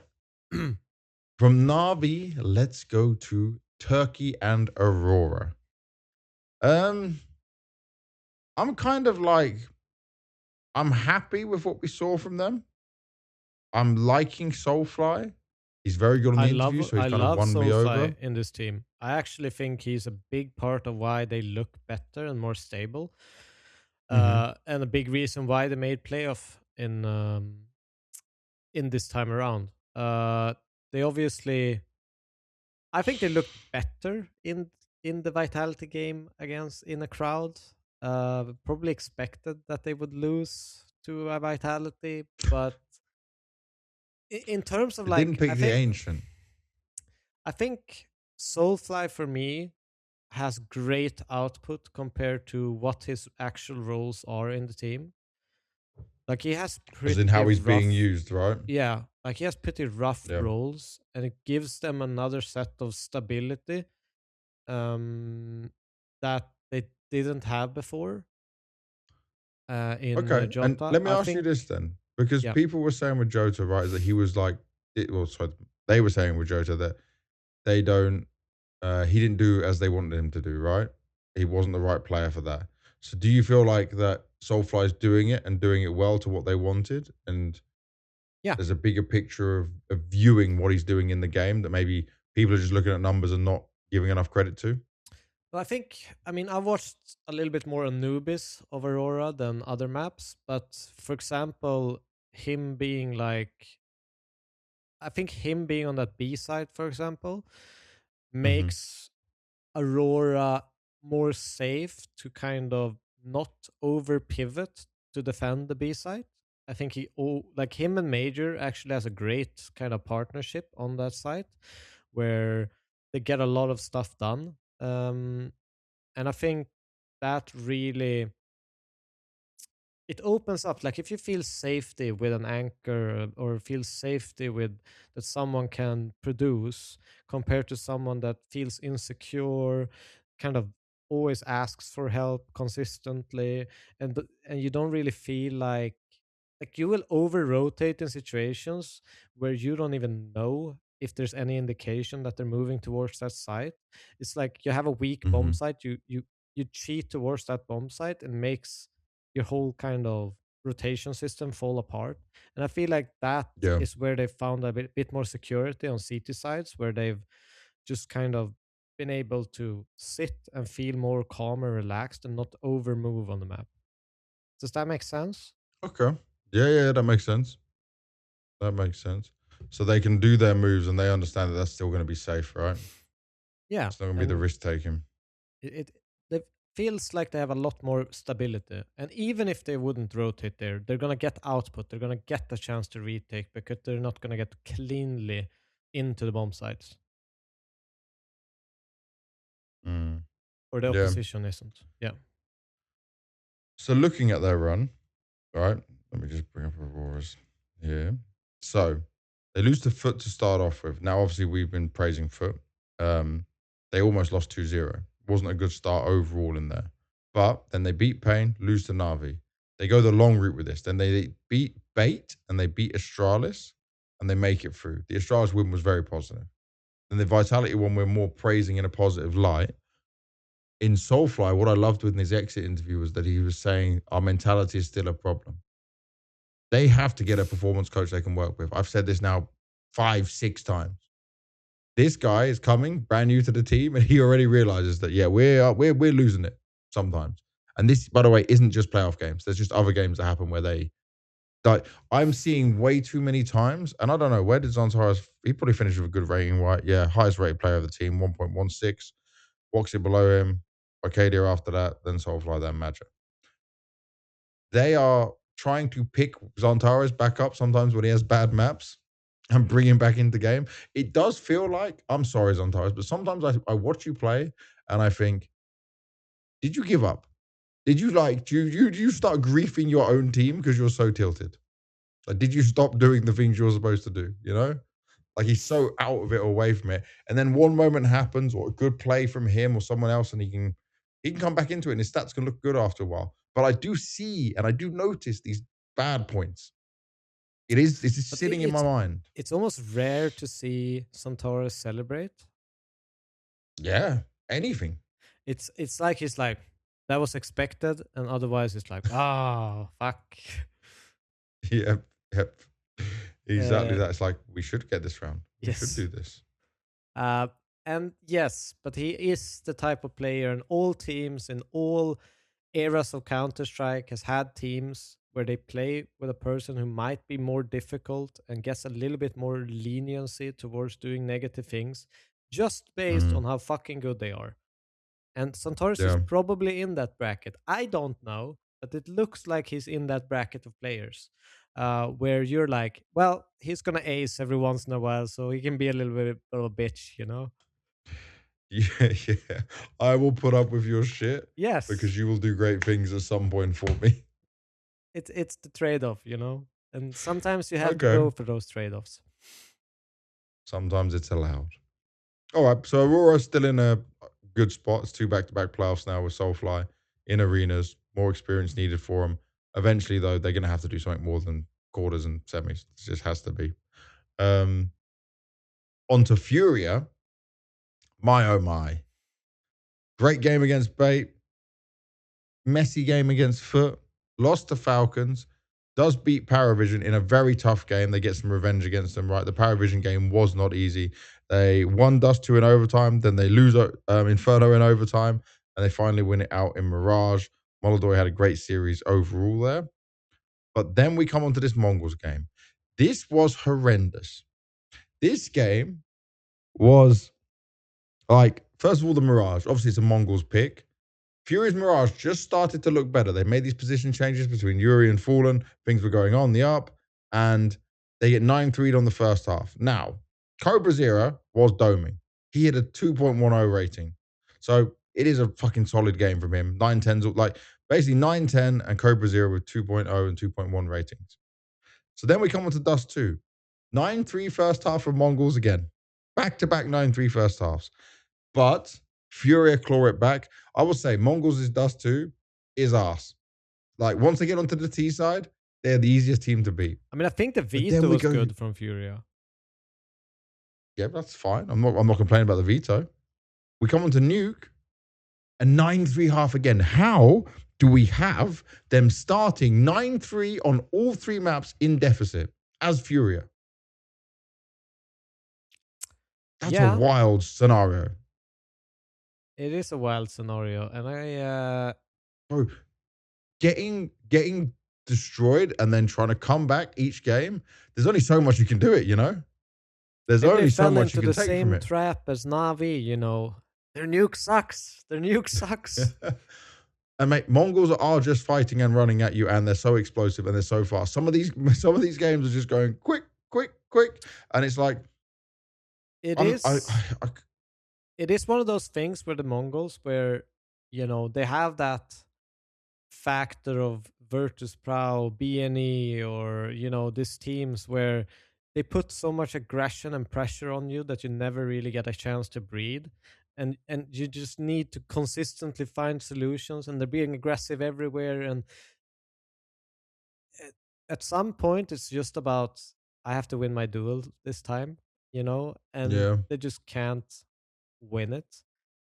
And it's hard. It's hard. You need multiple pauses to kind of get back into the game. You need something scraping, but it is very, very concerning to have that bad starts on 3 maps. Yep. And Fallen said how hard it was this game. Like in the interview afterwards, he said how hard Mirage, they won CT Pistol, the first pistol. They're 2-0 up and lose 13-3. Yeah. Second one, they obviously don't win. This game did make me think, though, that CobraZero is the truth. Like, Mara, I apologize to you. I'll get on this when we talk about Mongols, but it's crazy. It's actually crazy. For FURIA players, though, Yuri didn't have a good tournament all long round. Molodoi was okay. Ikinda had a bit of a drop-off. They can say they're tired or whatever else from it because it's 3 back-to-back events, but a lot of teams were doing that. I think they did just get beaten by a better team. And I feel like they didn't have the answers or the ideas of what to do. Like, it was so hard for them to try and get any control against Mongols. And they could have easily lost 2-0. It's not a worrying sign or some crazy wake-up call for them. It's just a slap in the face. And Mongols were in the past the Brazilian team slayers. I feel like FURIA, for me, are a lot of the times when I watch them, they can look quite... bad is the wrong word, but they can look a little bit shaky. Like they are great at clawing their way back into games, but I rarely feel like I see a dominant FURIA from the start. It feels like they play so many 3 maps as well. Yeah, it feels like they consistently find solutions in the game and make their way back, but very rarely do they start like, you know, a well-prepped Navi or well-prepped Vitality who go 5-6-0, 7-0 up. And I feel like that is probably to their detriment, that it's a consistently finding their groove in the game. And the starts, they're massive to that. I'm just gonna look at some examples as well. They had some pretty meager starts against some other teams as well. It's like against the Foot game, it was 7-2 down on overpass, then claw their way back. So yeah, there are multiple examples of this throughout their games. So even 5-1 down against Parivision on Dust 2. Yeah, there are many examples of this happening. So I think that's a big issue for them, because they seem to start very, very cold into games, and then they start to get the groove, get to start calling into things. Maybe, you know, it's the balance of Ikinda and Fallen. Someone takes over from the other when things are a bit cold. I don't know exactly what the issue is, but they don't seem to have a great idea of how to start games. Something to work on for them. We can go from FURIA to the team that took them out of the tournament, MongolZ. And I'll start by doing this again. Mara, I will never doubt you. Any move you make, I will just buy into from the beginning. I apologize. I am incredibly wrong, and I know nothing about CS in comparison to you, you genius. He's done it with controllers, and now he's done it with CobraZero. CobraZero is legit, man. First ever stage game for this young guy, doing interviews with, by the way, I think he has the best English of any MongolZ player. Mazzinio's got more confidence with it, but Cobra's on point, man. He did content and interviews. I didn't catch any of that, so I'll have to rewatch. I'm telling you, yeah, it's good. It is All good. right. So they beat Pain. They went 3 maps against Vitality. They beat Bait. They beat Na'Vi. They beat FURIA. They lost to Vitality. Sadly, they didn't even win their Mirage, but it did go to overtime. It was a pretty good game. Then they got dumpstered on Dust 2, by the way. Obviously, Vitality is a 100% win ratio map. And the sad thing that lets me down on this is that they kind of got rolled by Mouse, which is the story of their games. I honestly had them as favorites going into that. I didn't think Mouse were going to beat Mongols, but I might have just been because of stage, and all stuff like that. But this was a great playoff debut for CobraZero. And let me just tell you this, Devilwalk, how mental does this seem? Come to the day one of media. Mazzinio's there talking with me. He's all happy. Says my G. We dap each other up. We start talking. He tells me, oh, we were bad in Krakow. So we finished in last place, right? Top 16. And we were bad in Krakow because we didn't practice before we came to Krakow. So these dudes literally landed in Europe, turned up to Krakow, one of the biggest events of the year, didn't practice. Just rolled in with CobraZero, like, we'll learn on the go, guys. And thing is, their situation is different to like all other teams because they live so far away. Yeah. So anytime they can get at home is super valuable. They're going in. And then when I interviewed Blitz today, he's like, oh, 10 days of practice makes us this good. That's all they needed. 10 days of practice. And all these teams that now tell me like, oh, we need more weeks of practice. We need more months together. Nah, man, Mongol system, you just pick up some random Mongolian player from a LAN center, drop him in and say, play like this, bitch, and just go. Like, I saw Mara sometimes when kills were happening, just doesn't get out of his seat as a coach. He's just sat down the whole time, like Mara's just chilling. And then he just looks over, smiles at him, fist bump, and that's it. Happy godfather of Mongolian Counter-Strike. The level of confidence they have with so little practice and just learning as they go is crazy. How they improve their map pool. Like we were worried that they would drop out of the top 10, didn't we? We said that. Or top 12. They're going to be top 8 no time. I think that for me, I said that I'd be very surprised if they challenge for top 5 spots this year. Obviously, them coming top 4 is in that mark. I'm surprised by it. I think, they overperform. I'm still a little bit like, how good can they actually become? Obviously, mate, he's a better replacement for Senzu. I'm gonna say it now. Yes, Cobra is better than Senzu. He AWPs better, he rifles better, and he's already fitting into the system. And he's so chill. I thought you were comparing to controllers now, but no, I said Senzu. I've gone completely like he's definitely better than controllers, but I also think he's gonna be better than Senzu. All right, that's a big statement to make. Boom! I put it in there. That's it. I'm not fully sure on I'm the buying Mongols that hype train, man. But I will watch and see if you're right or wrong. I think that he's obviously a great addition and someone they needed, and obviously have a lot of confidence in. I still think it's tough for them with the amount of teams above them. I think it's gonna be they'll beat Na'Vi. They'll beat Aurora. Who else is above them on this ranking? Let's go down it. Let's see. Give me other teams in the VRS. So we have Parivision, Na'Vi, G2, Aurora, Astralis. They can beat Na'Vi. They can beat Aurora. They can beat Falcons on a good day, and they can challenge Spirit.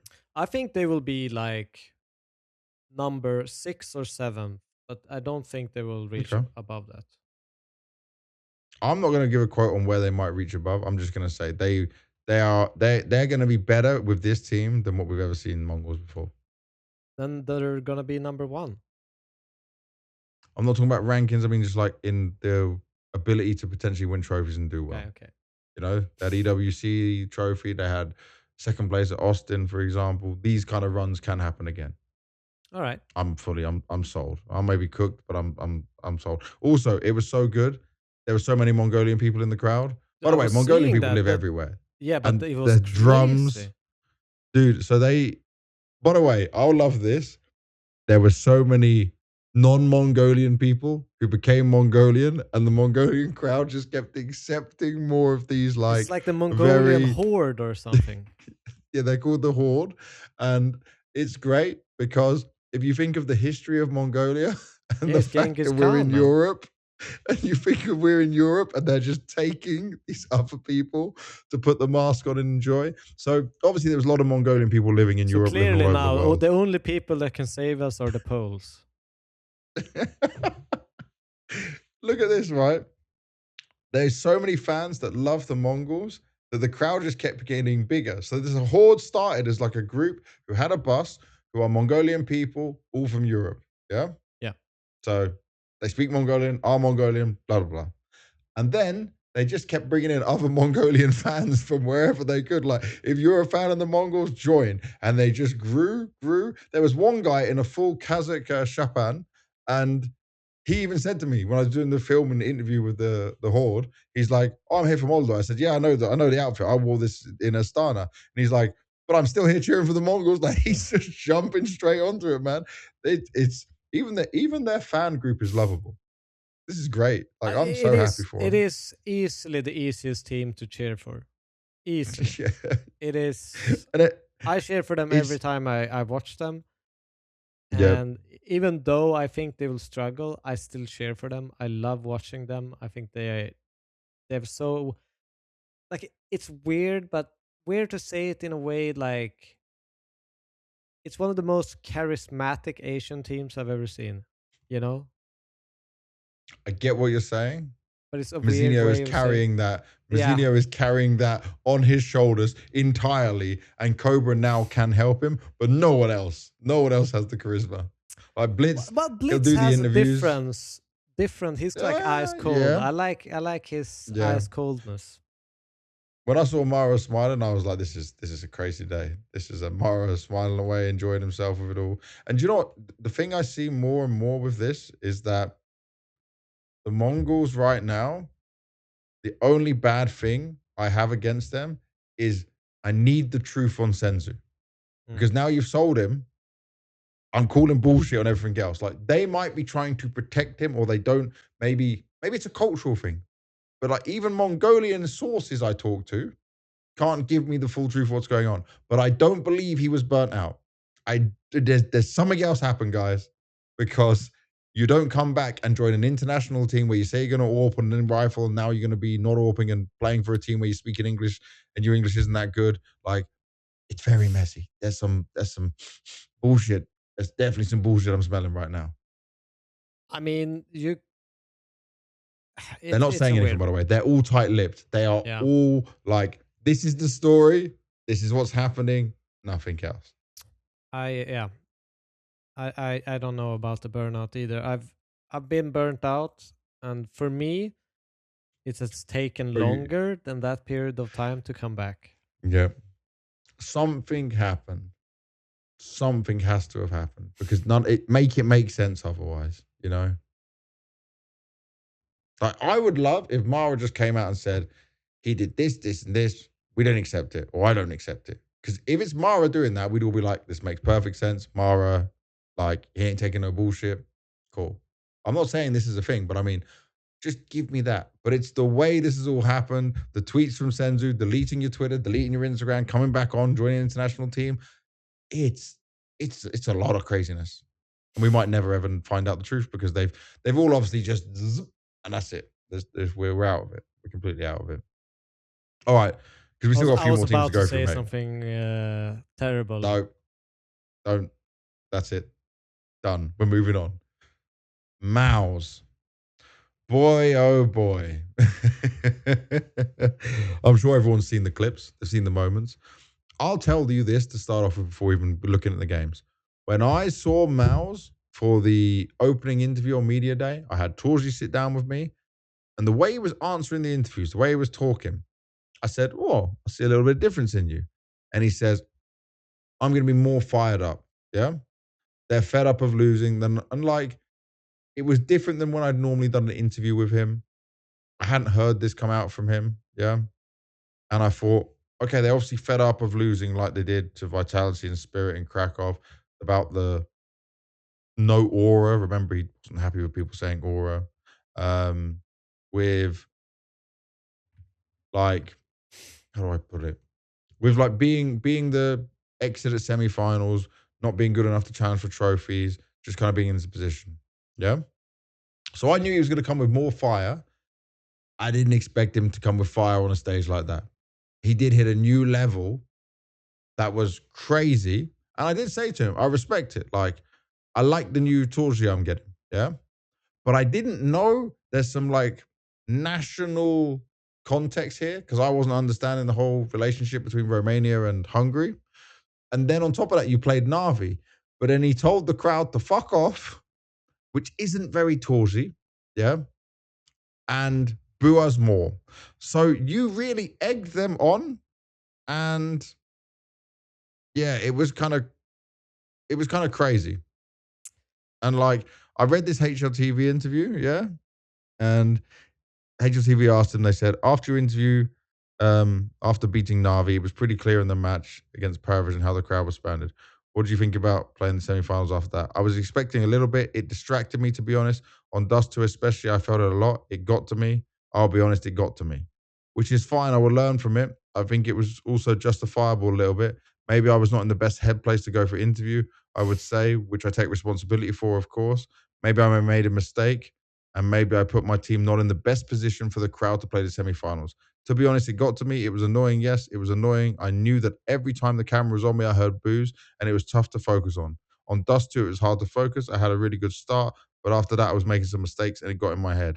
I knew instantly after we lost that I really have to be prepared for today because it would be the same. But it obviously wasn't as bad as what it was. It goes, It is life. Sometimes we take a lot of criticism. I think we are doing a lot of really good work, and we are really consistent. We're trying our best to show up in games, and there's still a lot of criticism around us. Sometimes it's a lot. Yeah, maybe I let it out not in the best moment. Obviously, I check with every player. You called to do the interview. He seemed fine. And obviously, I'm going to ask about the crowd booing you. Normally, players would say like, oh, you know, I can handle it, whatever. I never expect, like, I feel bad now because obviously it became crazy. You can see I obviously avoided interviewing him afterwards. But it's like, I guess he's still so young, despite I still think he's quite mature. I feel like he takes a lot for the team and brings a lot of energy to the team and helps them. But he's not a Fallen, he's not a Jame, he's not a Apex, you know? Apex can literally stand there and go, fuck you, doesn't matter, I'm going for it. But he's still very young. And he bit off more than he can chew, and he paid the price.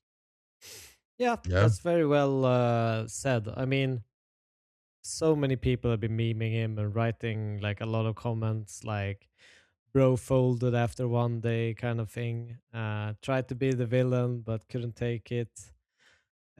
It's not meant for everyone. No. Not everyone, like, yeah, you have to, I'll explain this. You have to, if you want to embrace that villain thing, you have to have thick skin, man. And you have to really enjoy it. Like, you actually have to thrive in that chaos. I mean, I've been on a team that has gotten booed. Well, you are the villain, yep. Yes. And it's fun for a little bit, but it's like the only thing that's going to get you better from it is us against the world kind of storyline, and everyone needs to be a part of it in the team. It can't be one dude going off the books, because some people do not do very well when they're not loved. Some people need that extra love from fans and support. And yeah, if Devilwalk doesn't message me every day, I start to tear up and say, do you hate me? Yeah. Do you still want to do this podcast? Banks is one of those people. He's a weak, thin-skinned mother trucker. It happens. No, but it's a tough one. I don't think you should put yourself in that situation. I think it's something you have to embrace if it happens. Like, Apex kind of embraced it as it was happening rather than trying to He didn't call force for it to it. happen. It Yeah. happened and he dealt with it, you Yeah. know? And he dealt it in the best way with humor that he could. I think this was a Yeah. little bit too forced, aggressive, and that's why it backfired. Yeah. So And yeah, I think it's you're being someone you're not while yeah, doing it, right? yeah. And it's obviously and I can't imagine how it feels to be the Mouse players, because you get shit on by analysts. You listen to podcasts like this where people say you're not good enough, you know. And the thing is, we've said it. It's not that they're not good enough. We've just said they're consistent, but we're not expecting them to lift the trophy. We see these problems with it, and they are still a young team. They've still got some things to work on. They sometimes can have some great games that push them through, but they are missing that X factor. They are going on this journey together. They are sticking it out as these players. But also, I'll say some of this, like the stuff where we've spoke on the podcast that the Mouse management have handled badly, like that situation at the Star Ladder Major with us, right? With trying to dictate the interviews. Clearly, you need to media train your players more or help them more. Yeah, like clearly the Mouse company, this isn't Sabrina, by the way. She's amazing, the team manager. I'm talking about like the organization, the company of Mousesports itself. You might want to do more to help your players. Like I you're will not say, learning from this. at one point in time and history of Counter-Strike, there was a team which Sipnex played on who were Mm-hmm. consistently thought of as playoff chokers. And Yeah, I wonder what team that was. that team ended up winning a lot of majors Yeah, and became one of the greatest teams the Counter-Strike has ever seen. second Sipnex greatest team. is part of this backroom staff, and if anyone Mm-hmm. knows how to go through this semi-final hurdle that they were in the past, before things started to It's him. click and they started winning everything, it's him. Yeah, He knows that shit. He knows exactly what these players are going through, and I think that sometimes these things do take time. They aren't an easy fix, and because you have to deal with disappointment and going down, it didn't work this time again, as mm-hmm. long and as well as trying to find the solution and getting things to click. But I think that once Mouse get out of this, I don't know, playoff slumber or semi-final slumber, because it's weirder than that, because every single game they play in a semi-final is usually pretty close. It's usually like this 13-11, 13-10s. They have the consistency. Yeah, It's just about when are they willing to break out of Mr. Consistent and actually take risks and go for the win. I think that's yeah. the kind of puzzle they're struggling in. When is the timing to go for it? It's Manchester United and Fergie time. When are they pushing everyone up to the side and willing to take the risks to actually win the game, rather than playing the structure they have consistently? And with what you're saying, if you want to compare to this Astralis example, right? Yeah. I still then would need to see a level up of individual performance from at least two more players, because some of the drop offs they have is lower than what that Astralis core was back then. I You understand know? that, but I think that is part of you know them putting themselves in just a consistent basis. We didn't win this round. We'll consistently try to grind our way up. Sometimes you just have to, like, one of the things that I remember talking to Device when they were in that kind of struggle is sometimes they used to play pretty much always 3-2, like Infernal. 3A, 2B, Mm-hmm. 3A, 2B. They almost never Yep. rotated, never took the risk to rotate a third guy B. So it just felt like they were always playing backing off, taking the next position. And that's playing sometimes not to lose rather than playing and Yeah. going for the Playing to win. win. Um, Yeah. Sometimes you just have to push yourself into awkward positions and moments for those crazy plays to happen for you to get the edge. Yeah. And I think that is kind of what's missing for Mouse. at least in the mid round, compared to early. They can be aggressive, they can put themselves out there, but it's very rare I see them doing it. Okay, fuck, we don't have the information now. We need to make a push and get a player caught off guard, or something needs to happen for us to be in a comfortable position in the round. I think that's a little bit what's missing for them. I will say Cyclone, I still give him so much credit because he's looking to build this system and looking to keep leveling up on things and working with these guys from some of them when they were really young, except Brolin and Spinks, right? I still don't really know like how much Zip's doing. He's quite quiet and reserved in what he's telling the world of how much he's working on with these guys, but he's obviously going through the ringer with them all. Let's see. It's just the same questions around Mouse, right? It's just when could it happen? No one doubts they will get to a semi-final. Yeah, no one doubts that. No one doubts that at all. But it's more that's expected of them. All right. And from third place Mouse, we're going to second place Parivision. Bro, Parivision were just a few rounds away from not making it to the playoffs at all. Could have been replaced by Foot there. They lost to Mouse in the opening game 2-1. Yeah? Which was still like a good game.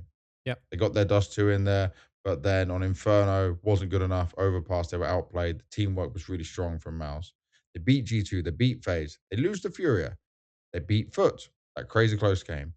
The Falcons won. Obviously, we already touched on it. Then they 2-0 Mouse. The 2-0 Mouse was bloody crazy because it could have gone both ways. But it's like the start on Inferno. They both halves again. Parivision started off well. Yep. 7-5 first half, Dust 2, 9-3 on Inferno, you know. Jame individually playing very well at the same time. He had some crazy... was it on Dust Too Long when he kind of tucked in and did a one... Well, that wasn't a 1v3, but it was him versus 3 people on that long corner. This was the Mouse game, dude, when they walked past it. Yeah. So, dude, they walked past him and no one checked him. He thought there was only 2. So he AWPs the first guy, somehow Glocks the second guy because the second guy's so panicked, yeah? And then, this is why Richard Lewis, this is his term, but this is 100% James' nickname now, is the Time Lord. He is the Time Lord because he didn't go for some flask crazy flick that a Munacy, Molodoy, or Wonderful or someone would make. He just right-clicked, scoped, backed into the wall, came back out, casual shot, killed the third guy. While the third guy's like, just loose. Dude, it is... Jame hits so many of these AWP shots where he doesn't like hit a shot, quick switch, yeah? He just cocks it back, takes the next shot. He'll take some of these shots which feel like I'm playing fucking Max Payne bullet time. Like... Yeah, slow motion. Bro, full slow. By the way, kids, if you don't get that reference, this was an iconic game from our childhood. It was sick. This was incredible. Matrix. It was like Neo from the Matrix. Yes, it was because of Matrix was so fucking cool for us. Just, bro, Jame is in his mind, never in a rush. He lives his life this way. And that moment, it was like, ooh, and he hit so many shots across the whole, it's just his way of playing. It is crazy. It is so impressive. So then we'll just come on to the final a little bit for them. I felt like Overpass was rough start, but good recovery. Dust 2, they just got outplayed. Vitality are by far the best team in the world on this map. Do you notice this, by the way? Vitality on Dust 2, they weren't trying to play the mid game where like so many players will die in mid or to the extremities of mid towards B or towards A and CT like other teams do against Parivision. I was always seeing 3 players in A, 2 players in B, and then Parivision have to come to them and then they're in the site. Yep. They were always fighting Vitality in the site. There was none of this, you'll get an early pick or you're getting an opportunity or getting something to happen. There were some lucky moments like Apex just spraying through smokes and dominating them, for example. I mean, one of the only rounds that they got was actually like on Dust 2 from Parivision was an incredible play from Jame where they let him rush through the door and he just snuck behind. Belchner kills him when he gets top mid and he just runs out long to kill ZywOo on long. That was an unbelievable, very Jame moment. It just looks so risky, but it worked out perfectly. But yeah, I mean, what can you expect? you're playing Vitality. But then what I saw on Inferno, the final map, I would say Parivision deserved to win that map. They played so good. Yeah. But they played different. It was like they'd gone through these first 2 maps, last chance, and we saw them play with a different pace, a different confidence. Beltranok was having these crazy rounds. James ninja defuse. Sorry. They literally thought, it's Jame. He's got an AWP. He's saving. Guy just strolled in like, like 0 problems, bro. 0. Wait, did you see? We need to watch this actually. I think I saw this when I was, there's voice comms from this. Voice comms. All right, let's... They never... Can we try to kill him, please? Try to kill him. Guys? Yes. Check Arch and Library. Let's kill him, Arch and Library. Yeah, go mini pit. So no one checked Arch. I'm coming, William. Who went live? I come with you. Ready? Wait. I'm taking close. I'm gonna 3. I'm gonna jump. Ready? 3, 2. Oh, they're making noise as well. Jump again. You guys. And then they're going to check Arch, but he's going to go round them. I think let's run. You should fucking run on them. I'm gonna jump. You ready, Robin? Yeah. They can't hear it. Go for new box. Matu and will clear wins. You should clear back that. They're just trying to clear B. Yes, it is funny because obviously, like, Apex makes the perfect call to just go one Arch, go one Library, but it's almost like Vitality wants to make it so secure in how the reach, or they clear so they can trade if he's in Library, blah blah blah blah. Yeah, you hear Mezzi and ZywOo jumping, going. But it doesn't really matter if one guy just went Arch. And James hearing them because they're loud about it, right? Yeah. So he's just going and he's just, you watch him, the way he's moving just perfectly around. He's not going too far. And this is the Time Lord. Everything is at his own pace. This is how he's doing it all. This is Jame 101. But if everyone would have just listened to Apex from the start, this would never have happened. Yeah. And it kind of if someone of Mezzi and ZywOo went Apex, you know, he does this in the perfect way. He had the right read. Yeah. He had the right read. But let's look at this, right?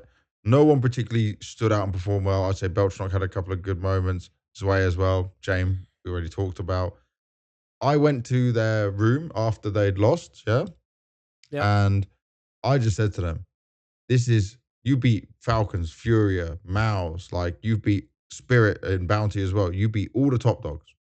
It's only Vitality. You called them the raid boss, Jame. This is still a win to be proud of where you've hit second place. This is still a positive to be in how you're growing as a team. And you're so tired. You've been grinding. You've not had a single day off since the 2nd of January. They had like only travel days off. Constant practice, constant grinding. This is such a journey for them. And Daston said to me, the intro I gave for the team, about the sacrifice and the journey, he said it made him happy and emotional when he was listening to it. How good do you think that makes me feel as the stage host saying that? And Daston's like, it gave him something before he went on there. Yeah, that's crazy. It's right. I think sometimes it's hard to take in the good that you've done when you're in the moment. So, props to them. I think they're a fantastic team. I think there's something different to, everyone else in the top scene. They're kind of adding spice in the same way that MongolZ are adding spice, I think, to the top tier of the scene, but in a very, very different ways. And I love it. And they should be proud of what they achieved. It's not easy going against Vitality, who is 100% the best team of Counter-Strike history right now. And they have a lot more to give. Definitely a lot more to give. And now we just talk about Vitality, another win, 11th trophy from 2025 to now. ZywOo breaking all MVP records by just a crazy amount. Is it 9 more than the second place or something? It's 30 MVPs, I think. It's ridiculous. It's 30 now. Let me just look at his profile. I didn't have time to read the interview. So Simple has 21, ZywOo has... So Simple has 21 and 14 big event ones. ZywOo has 30 and 23 big events. So ZywOo has 23 big events, versus Simple has 21, and 7 of those are not big events. And he has 3 major MVPs, which just trump everything. Yeah. Oh, by the way, I will say, right, we obviously put the short clip out while we're talking about Vitality.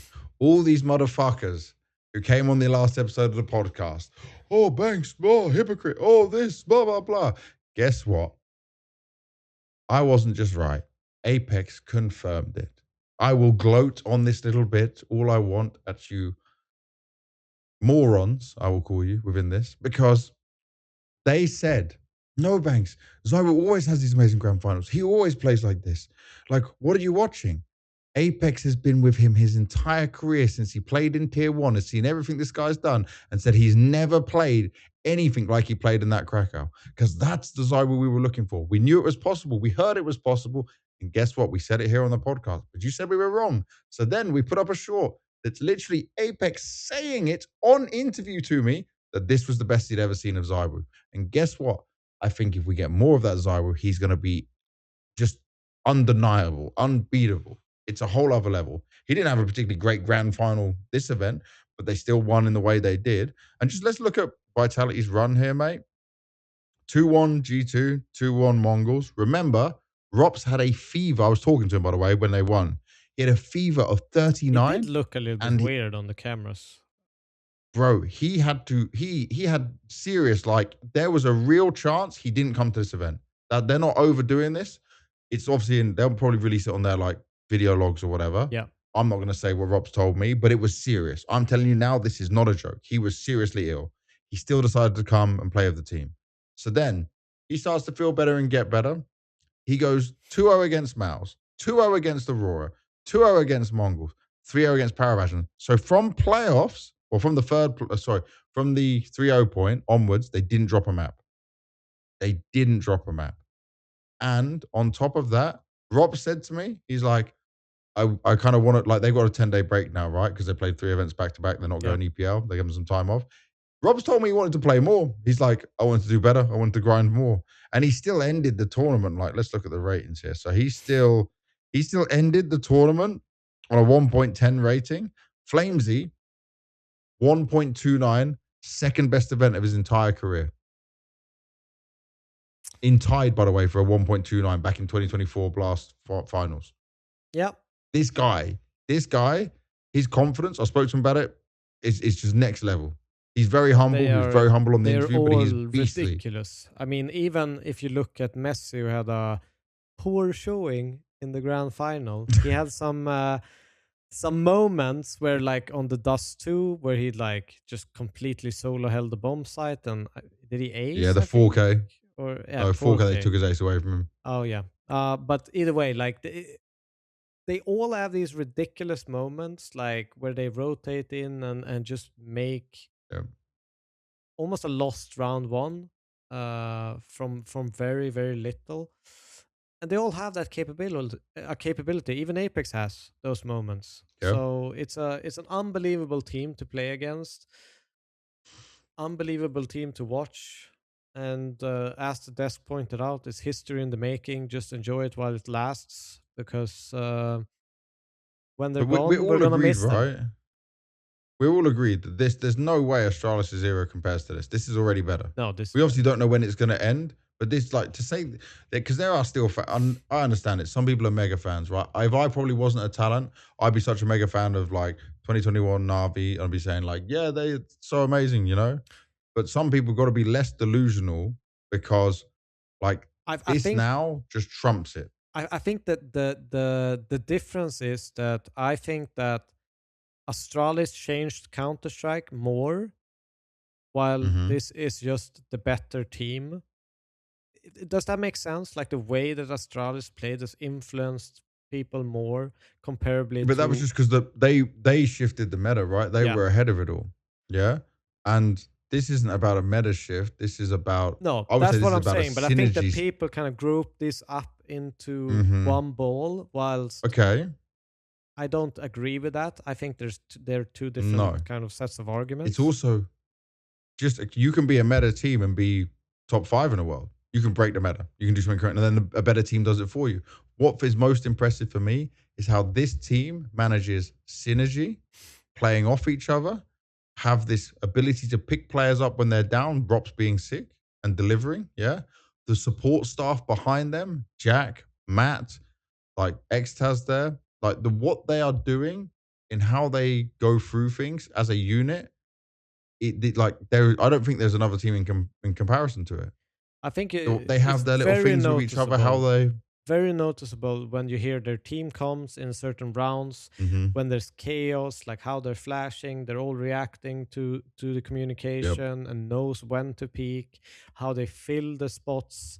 It's all very, very fluid, and that's what makes them great. There's no real hiccups, even in the rounds that they lose. They still put themselves in these fluidity-based situations, and they are just so good. They rarely make mistakes. Rarely. Unbelievable team. It's I don't crazy. even know what else to add on to it because it feels like Bro, interviews are getting so hard. We're just gonna keep hammering the same points every single podcast about Vitality, and it's gonna be a little bit boring. How do you think I feel, bro? I had to interview him, and I'm like, well, what do I ask now? I'm just praising Mezzi's grand final performance, confidence of Flamesy, Extaz, just how hard it was. The same for Rops with the health issues. Apex, it was your birthday. The crowd song "Happy Birthday" to you. Just how's the RuneScape? Got any new stuff? It's just a casual tournament win. You have to go more. You did? I did talk to Rops about RuneScape off stream. Afterwards, I spoke about it with him. You have to go more everyday life questions because this is just everyday life. So after this win, what is the personal goal for your gardening at home when you've got a 10-day break? What are you buying your wife, Mezzy? What is the baby getting next? When's the baby start? Yeah, it's because it's just crazy. It's just another level. So let's give final thoughts on Cluj. Obviously, I was there in person. So I already said last podcast, it'd be great if PGL could build this to be their prestige event. We've done it 2 years now, and it's not officially announced by PGL, but we were allowed to talk about it, and the mayor of Cluj has spoken about it. We're going to be here for the next 3 years, guaranteed. So this will be a regular event on the tour that can build up to be a legacy like the Colognes or the Katowices, Krakows that PGL can own as their own. Which is incredible for Counter-Strike. It's good to have another tour on a stop like that. It's in a good position for VRS, very important for teams, and we're getting the big teams coming now. Long may it continue for PGL, who deserve it. It has the best format, has great way of just doing things, an interesting desk, which is different than what we do at most events, has the best commentators. Yeah? It's like everything is done really well. I think the crowd last year, every day we hyped it up. It was so amazing, so good. Crowd this year, first day you were a bit rough, guys. Even for me, I had to tell you multiple times, think of this if you're Parivision. You win a game, 3 of your players never been on stage, and you were booing him during my winners interview. If I tell you to stop booing, that's when you got to listen, Same as what we did with the Mouse one. Then we went into the second day, it was better. And I said it was more like the Cluj crowd I had from last year. Yeah. I understand. They eliminated Imma, they eliminated Na'Vi, so you were a bit unhappy with him, and then Torsi did tell you all to fuck off. Not going to really be mad at you for booing him there. When Jimmy came on stage, they were all claps and all, Jimmy! Obviously, Una, the whole meme about Twitter porn and everything else, they do just love him. You can't hate Jimmy. Jim Fat is like the most lovable guy. He's lost tons of weight now. He's looking really good and healthy. He's got himself in order as well. I'm happy for him. I like him as a person. And then today, the crowd today was amazing. And bro, I've got our editor Noel. He's made a little clip for me. I was almost in tears at the end of it because this is the last event I'm doing for 3 months now. Where the baby's coming in a couple of weeks probably, as long as it doesn't get delayed. The baby can just stay in there for a while. We don't have the specific date, but the baby's coming. I'm not going to be on stage again. I'm not going to be doing interviews again. We're just at home waiting. I need the family time. I've taken this time off. And to make it clear, I was invited to Rotterdam. I was invited to the next PGL Bucharest, but I had to say I can't do it because I need to be at home. But I mean, it was a real decompressing moment of emotions and sadness because I'm not going to see some of the players who are like actual friends of mine, not just people I interview. I'm not going to be on stage doing that stuff. I'm going to miss so much of CS. And like part of me is also like worried, shit, will people just forget about me? Just someone else does my job and they roll with it. I don't know. Yeah, thanks, mate. Thanks. I hope it makes you feel better. You're so lucky you're behind the screen right now, thousands of miles away from me. No, but they won't forget you. You're in every fucking trailer. Bro, just calm down. Every trailer. You're on about the Astana trailer that was played 1,000,005 times, right? Yeah, even the whole green room kept going, Counter-Strike! But you're in multiple, things like that all the time. Yeah, so bro, it's scary as a freelancer though. You know this, like it's a fear of missing out. Yeah, but just imagine what you're gonna gain in RuneScape streams, in podcast moments, maybe even what about the baby? Maybe the baby even have is a like watch the main party with the baby. Just hello, my child. This is Counter-Strike, and then show the chat. This is the baby's thoughts on the first game. Do you see how he moves there? Learn this so you can retire daddy and make millions playing. Yeah, you're gonna Falcons be one of those like American soccer moms or like pageant moms. Yeah, they just pour their heart and soul into their child. The child is gonna live their dream, and you push them to mental breakdown as an adult. Shut the fuck up, man. No, I already said this, right? I got one son already who's 9 years old. He'll be 10 this year. You don't have to follow what I do. You can do whatever the hell you want, yeah? But when you're around it this much, Harvey plays a lot of games now because obviously I got him a gaming computer. I got him a laptop. He's got these things, But their choice is going to be their choice.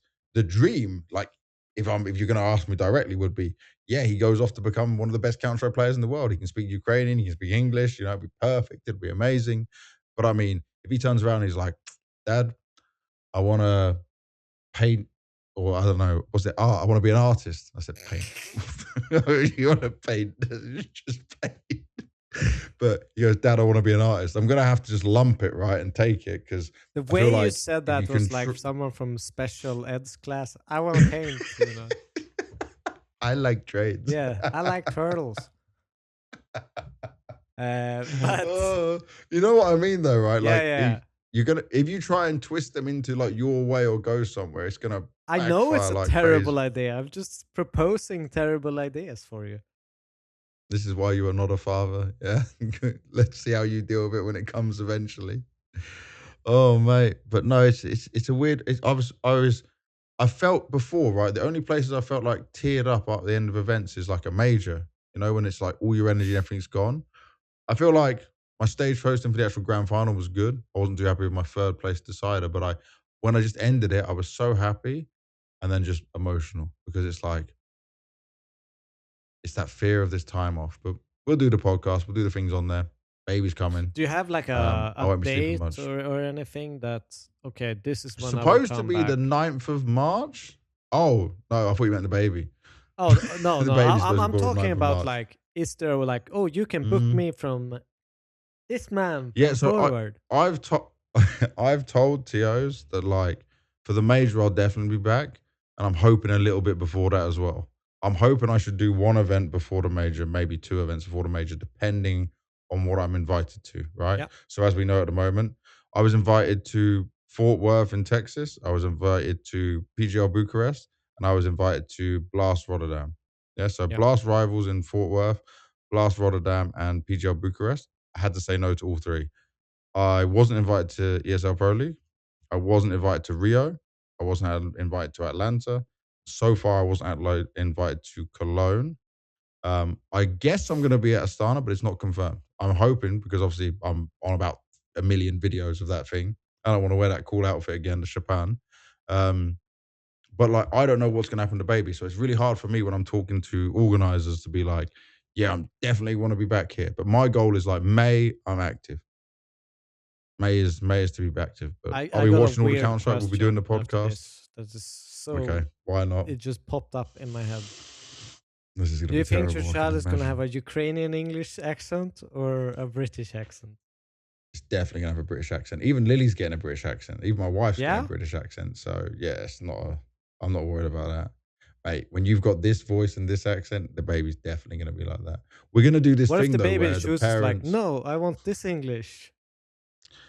I will say, do you want a job in the future or not? Do you want to be taken seriously or not? You know, you can't have an English dad and not have an English accent. Like, no, but bro, imagine if so the way we're gonna do the whole language thing is this is like episode 51 parenting. Life. So we are gonna do where I only speak to the baby in English, she only speaks to the baby in Ukrainian. Yeah. When we're together as a family, we all just talk English. Okay. That's what it's going to be. So it's all three of us English, but then she'll only talk you, and then she'll pick up fast and go through that, and then we'll see what happens. All right. Should we get back onto some counters right now as the podcast has gone off on a massive turn? Okay. We're on recent news. Some of it maybe not as recent. Dude, we'll start with my favorite team of all time, said no one ever, Virtus.Pro. Virtus.Pro, yeah, are bringing Mir back, who hasn't played since 2024, to be their IGL. Mir is 30 years old, did used to be an ex-Virtus.Pro player, played on Spirit, Gambit, the old Vegas Squadron, but his last HLTV match was the Katowice 2015 when he filled in for one map for Flammers, and before that was 2024 Chengdu. I don't know what they're expecting here, but they're making weird decision after weird decision. You have so much talent coming out of Eastern Europe, right? And Russia. And you're just saying, Mir, go IGL. But I'm wondering, I mean, to me, it just looks like they're just throwing shit at the wall and seeing what sticks at this point. Is this really the plan? It felt more like, to me, when I looked at that roster, is that they put too many young players in at the same time, so they couldn't really find consistency. And now, I don't know, it feels like a cheap option. Let's just bring that guy in. Yeah. Because this doesn't work. Not very exciting, let's be honest. It's a weird one. Feel like VP is going to be dead for a while. Well, they're already dead. And then on top of that, they transfer listed Flit and Fame. So it's like Mir comes in and Flit and Fame on the transfer list. What are you working with? What is the team of VP right now? The VP team is Mir, Bist, Toro. We don't even know the next two players are going to be just yet. Their VRS ranking is dead. They're going to be starting from scratch. They'll just play all those Russian lands, right? And try and grind VRS as much as possible. But I don't know, man. Maybe they got no money. It was GG. We'll keep an eye on it. But it's not inspiring. If you're a VP fan, you need... If you're still a VP fan, find a new team. Go and look somewhere else. Yeah. It's just all gone to shit. I don't have anything nice to say, so we can move on. Yeah, okay. So next one was the whole conversation between Na'Vi and the Passion UA guy, Artie. So Passion UA said that, there we go, has claimed the organization has an option to purchase Senzu at the conclusion of the IM Cologne major if all parties are satisfied. Yeah. The negotiations were tough because if I'm correct, this is the first time the Mongols sell a player, he said in comments translated by HLTV staff. And then he alleged that they outbid regional giants Na'Vi for Senzu. There were rumors about Na'Vi and the money they were willing to spend, and we agreed with the Mongols on a little bit higher than what Na'Vi was offering. I'll say this, yeah? Obviously, I spoke to Na'Vi side, and poor Artie, obviously from Passion UA, I really like the guy. Met him a few times at events now, and what he's building there for the Passion UA squad. Obviously, Zinchenko back in that team. He's probably going through his first ring of this all of tier 1, yeah, or these negotiations. It's very common for a team like the Mongols or any team, not even just a team like the Mongols, any organization, when they're selling a player, to say to the other person buying, oh yeah, this player is being interested for this by this, you know? And then it tries and bump up the money and say like, act fast, get him now. Yeah? Yeah. Now Na'Vi, Blade said in interviews before, he'll go looking at players, they'll put some feelers out. They might have asked about Senzu, but Army's very much like, we didn't put a bid in, we didn't put any money down, we didn't say anything. Yeah? Because every team is doing it. They're looking to see who's available and looking at options. Blade said this openly in an interview. Yep. But that didn't mean they're through that. There was no offers on the table. There was nothing happening there.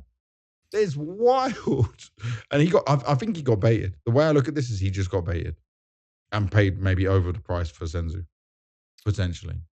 It probably is like that because it's not uncommon at all that even these, let's say, discussions happen without the coach or the team are even aware that they're going on. They're just checking the markets. As you were mentioning, it has happened, you know, with orgs and teams that, you know, I've been a part of in the past as well. It's normal. It's literally just checking sometimes market value for players. What's going on? So yeah, I mean, I kind of believe Na'Vi in a sense in this one because I don't even think, I think all that would have happened, right, is from what I'm understanding, from what I've been told, is that Na'Vi were just hearing prices, no offers at all were made. They weren't looking to make any changes because Senzu wasn't going to fit into that team, right? Yeah. And Blade said about it, we'll see, and you have to look before the major, right? And then they did well at the major.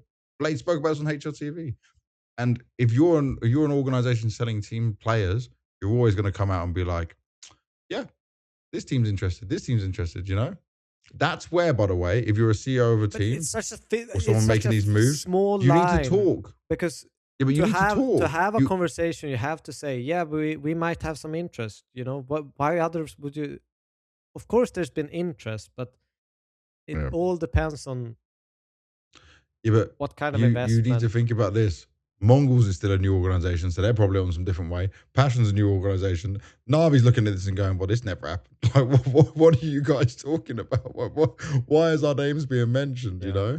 And if I would just say, if you're passionate in that situation, you know Navi, just go message them and say, are you offering for Senzu right now? And then Army would be like, no. like, what is this, you know? And then you know you don't need to fucking hit that big money button to make it work. But on top of that, right, obviously, Passion UA have now got Try. Yep. And Senzu. Senzu's not there because he wasn't able to travel at the time, by the way. So they were in attendance for this Roman Cup. Yep. They managed 5th to 8th. They beat Rebels. They beat Rebels twice. And then they lost to Gentlemates 2-0. They lost to Rebels, beat Rebels. Yeah, lost to Rebels in the best of 1, beat Rebels 2-0, and then played Gentlemates. But Grim's still there. I heard that Grim is going to a North American team. Yeah, so NRG. He will be the one going. NRG, that's it. And I thought you'd keep Grim because he's was the best player. Because Try, Grim, JT, and then Senzu, I can mess with that, man. That's good. That's a nice looking team. I think and I wonder if Grim would regret this. I think the problem is that if you put, let's say Grim would be the one staying, he would be putting those bitch rolls that he had every time Twist joined again. And I don't think that he's in the mood to do that. While I think Magixx, Nick's been playing as well, very well. He's been playing well, and he can play that role, and I don't think that he would mind as much. So I think that this is just, okay, we know that if we put Grim in this position, it might not work out as well, because the history has kind of showed it. NRG is an organization from outside of CS. They've got some money behind them. From what I know from North America, they are pretty good. And this is probably a thing where, okay, you sell Grim, it softens the blow for the Try and Senzu buy, especially as it's been very openly said that Senzu wasn't cheap. Yep. Yeah, that could make sense. But I am excited to see what JT can do with a little bit of a stronger roster, because I've always liked him as in-game leader, but they've kind of consistently been, I don't Not having the know, players not to do having well. really the material to be competing in any sense of the word. They've had a couple of pop-up tournaments, pop-up moments, and they've really given it a try. Let's put it that way, without it being a. I didn't even try to make that happen, and now they have tried. Now they have Senzu. I'm excited to see what they can actually do with that. With JT being the in-game leader, I feel like he can do some good work with some good players. So I'm excited for that. But I wouldn't take too much about this first LAN. They obviously played close against Gentlemates, who was in the final against Hotu. So yeah, pretty good, pretty decent. Yeah, we can touch on that a little bit as well, right? We can just say that Roman Cup, obviously the Roman Imperium Cup, was from 19th to the 22nd of February. It was held in not Lisbon. It was held in Vila Nova de Gaia, Portugal. Vila de Gaia. Okay, well done. Outside just keep in Porto. Okay, and it was $11,858 tournament. Obviously, the teams that went there was a lot of others lower down teams, but Eyeballers, NIP, Saw, Passion, 100 Thieves, BetClick, Monty, Fnatic, BetBoom, Gentlemates, Hotu. Hotu won it over Gentlemates in the final. BetBoom third, Fnatic fourth. Fnatic is in a rough spot. But like NIP finished 9th to 12th, not even making playoffs. 100 Thieves did make playoffs for their first LAN. Yeah. So it's very important for all these teams VRS ones. It's so important for VRS. 100 Thieves will still not be VRS ranked right now because they need to get more LAN games in there. Yeah. And we'll get onto this, right? Because if we look at this, I want to look down the stats. So 100 Thieves. Sierra played pretty well. You can't see the VRS gain because they haven't been VRS ranked. Yeah, there's none. I'm just looking down the ratings for the players. Device was not the one up. Device was the lowest rated player. Then Rain, Poi, Agile, and Sierra.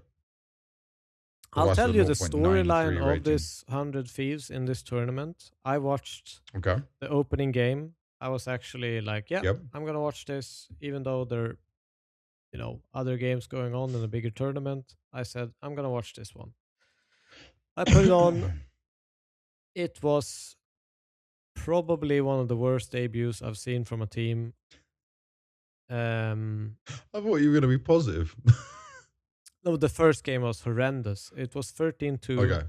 NIP beat them. They got the first gun round. They won a pistol on CT side as well. Still got 11-1.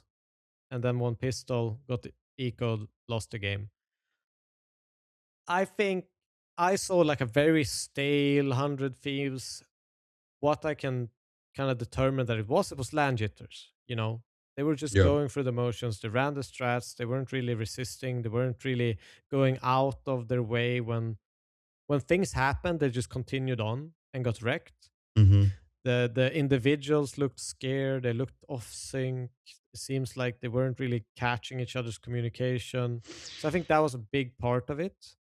Looking at, the next couple of games, you could see, especially the young players and the younglings who I've called the pre-podcast, is Syra, Agile, and Poi. They started to look a lot more comfortable and started to do their own individual decision making, which was completely lacking in that first game. There was zero individual decision making. It was just very stale and robotic and easy to read, and nothing was really working. And eventually started to play some good individual Counter-Strike. And you can see that, when that kind of gets into gear, they can be a dangerous team.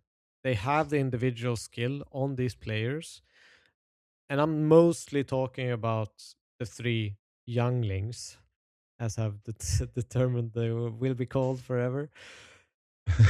Until they grow some hair. Yes. But the younglings are great. They have the skill. And they have, Drain and Device, who can be incredible mentors alongside with Glaive for them to make that growth. I think they will be, again, not maybe mega relevant this season, but the next one I could Yeah. see them making some splashes.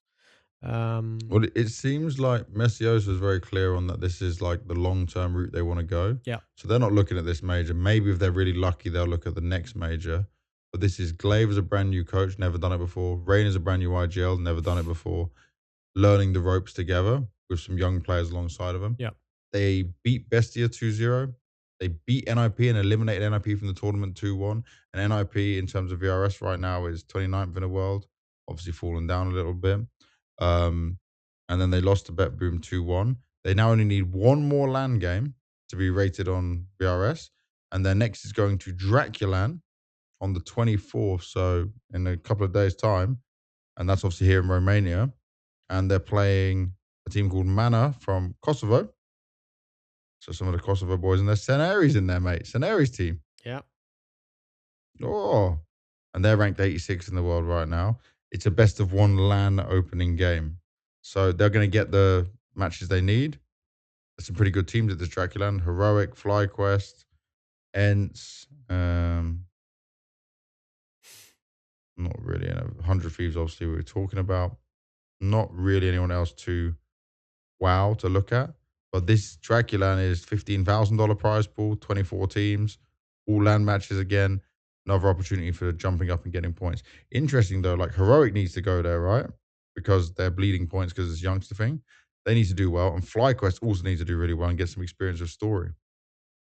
Yeah, there's a lot of interesting, like, developments there. I still kind of wanted to talk about, like, NIP. That's a massive disappointment to lose against this newly hatched team in 100 Thieves. I even had, I kind of wanted to bring out a tweet from like a Swedish community member. I'll just read it out. Why can I hear you just smashing your wooting? That's how I write. Either way, he wrote, "I don't even know what to say anymore. NIP just never make it work. It's funny seeing all the criticisms towards 100 Thieves and then they win 2-1 in the decider match. I don't know, but NIP just never make it work. And I don't think this lineup will either. I don't even think I'm being harsh. This is Luddy, prominent Swedish, I guess, personality within Counter-Strike for many, many years. Okay. Always been, a fan of NIP, etc. Yeah. It's like, I don't even think I'm being harsh. For a team like NIP, with the ambitions they have, the budget, the staff, and everything around them, this just isn't good enough. This is beyond criticisms. They're not beating the teams they're supposed to beat. Over the last 12 months, they've choked so many matches where they were clear favorites. Thinking they'll become a top 10 team feels delusional. But it also feels like this can move so far has been a step back for them. Yeah. Yeah. Kaspersky's not going to play on that team. That people already wanted him, by the way, going into this season. He ain't staying on that team. Someone else is going to come for him. And Paul Wrinkle needs to go somewhere else as well. If you look at it from a context, right, it's like, isn't Kaspersky ranked number 1 on the prospects list of HLTV? Everyone's talking about it. Every single game you see him, he has pop-off moments. Incredibly gifted player individually. And they just can't make it work somehow. And I think Shush has dropped off a bit. They had an incredible year to get to this point.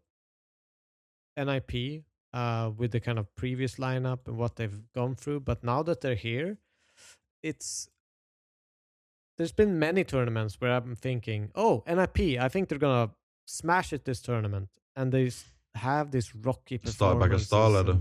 Yeah. And it is inconsistent. So I understand the frustration because NIP as an org, as a team, has kind of been in that space Astralis was before this lineup, where I think people are just disappointed that they started to see hope and now it's kind of fading more and more. I just wanted to bring that out there. This is not my opinion of everything, but Yeah, just what's out there. Yeah. All right. Well, on that, Draculan is something so people can watching while you wait for EPL. EPL is going to be online, so Draculan a bit more exciting. We'll cover EPL and we'll do another episode 52 at some point. We got some Q&A questions in here to end the show with, as we're approaching nearly 3 hours for this one. We did a lot of in-depth analysis of the Cluj-Napoca tournament. It was a That lot. was good. Yeah. There was a lot. All right, first question.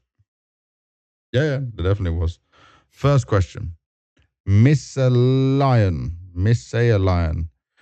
It took Apex 2 to 3 years to learn to become a great IGL and win an elite tournament. How long would it take for Magixx?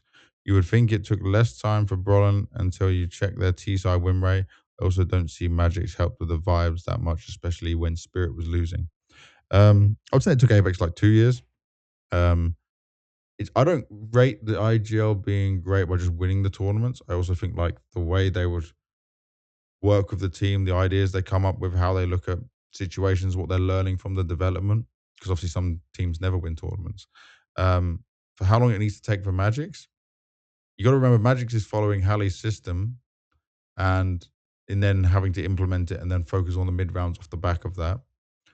I think it can take easily anyone a year and a half just to have a good basic understanding if you're not a natural IGL. And I think also as an IGL, it's not just the strategy, but it's the being a captain inside. Like Apex is a leader of men. Karrigan is a leader of men. Alexi B is a leader of men. But there are some leaders who are not that way. And you said about the vibes for Magixx. I think when I saw Magixx at Blast Bound, he realized that he can't be the vibes guy and IGL as way he would at the same time, because he wants to keep Donk on track and keep everyone happy, but you still got to lead the team and get things done. It's a very hard balance to find. So, yeah, I don't know. There's no right or wrong way of saying this, but it's down to the personality, the person. So it's been a year for Brolin now. I don't think he's going to be anywhere near the level he needs to be a great IGL just yet. But that also could be just the pieces he has or what he's working with. But obviously, you mentioned their T-sides. That's something that people bring up all the time for Mouse. What do you think, DW? I wouldn't put Brolin in the great IGL category. I think he's still in that development phase. I think it takes different people, different kind of time. But it's one of those things where maybe it's harder to blossom out as an in-game leader if you're playing under a coach's system, because you are not the one. Like, you almost have, it's almost a trial by fire. You have to make mistakes. You have to shit the bed. You have to do all of these kinds of things to become a great in-game leader. It's not something that just magically happens. And some people, they work great as an in-game leader, but only with certain types who kind of can fill the gap. Some people aren't great leaders, but they're great in-game leaders. And we have to see what kind of route Magixx actually takes on. I don't think that he will have a massive amount of time. I think this is kind of a run against the clock for Spirit, for Donk, to make sure that he is happy with how things are developing. So it all depends on how hard he's going to work and how well he can manage to be also a good player and work hard as an in-game leader. How much stamina is that going to take? Is he used to having that workload? So there's a lot of new things for this Magixx to grow into an in-game leader. I don't think his position is great to become, but I think it's definitely going to be an experience that even if it doesn't work out in this team, he's gonna take into his baggage to potentially become a great in-game leader. You want to read the next question? Yes, from Scourger. The question is... The way you say his name with so much love and emphasis, because our regular question sender... He gave us the banger question last time about that player. The question, is this a Vitality era? is done? The answer is yes. So what's next? What do Vitality need to do in 2026 to be considered the GO team in Counter-Strike? Or is there a stage in between? I can't remember.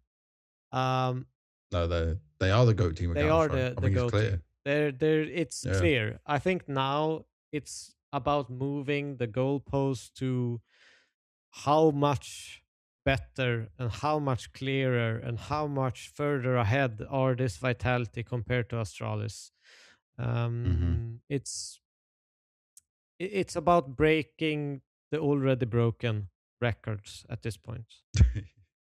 Another Grand Slam, another major, 5 more tournaments if they want it, or like, I don't see anyone challenging them in this next part of the season before we get to the Cologne Major. They can slip up. They don't have to win the Cologne Major, but I mean, I don't see a regular challenger. Like FURIA came up, they dropped down a bit. Falcons, they can challenge at times, depends on them. Parivision are here, but not going to. Like, teams need to make more changes to try and compete with this. Is there from JKRM, is there any team that could rise and challenge them? For me, I say I don't think there is necessarily someone that can rise. I think this is a lot dependent on Vitality themselves. If they get comfortable in winning, if they have the mentality and hunger to keep going when everything is running so smoothly, how much are Ape's they going to keep them hungry. You know, if they're gonna drop off, like when that happens, are they gonna be able to put the brakes in and climb their way back up, or is this gonna continue to downfall? Because everyone's heard the kind of they did it once already. Yeah, but everyone's heard the cliche of, you know, it's easy to get to the top, but it's harder to stay at the top. And that's kind of what they're fighting right now. They're fighting their own demons at this point, and we'll just be able to see how resilient they are, and then people gonna be able to challenge them. But that, I don't think that's right now. I think that's minimum 6 months forward. Yeah. And last question from Hunor. It says, do you think FUT has a chance to win a trophy this year? I think PGL Masters Bucharest is a good opportunity for them. Winning a trophy this year, maybe they went to one of these Chinese events, a CAC or something like that. Certainly possible, depending on the field of teams that are there. Obviously, we don't know what teams are going to be going to these other certain events. I will say PGL Bucharest 2026, happening from April 3rd to the April 11th. Is got Parivision, MongolZ, Astralis, FaZe, FUT, NRG, Bait, 3D Max, Legacy, BC Game, M80, and Paint. I feel like that is an event where like minimum for them would be top 4 they need to look at. And then, yeah, there is certainly a chance to win it.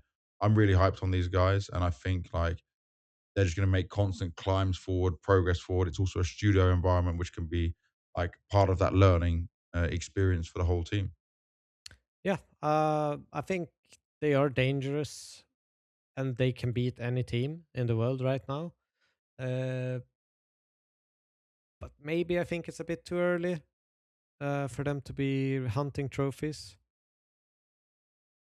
I don't know. Something magical could happen. Something magical. Something magical. It can definitely happen.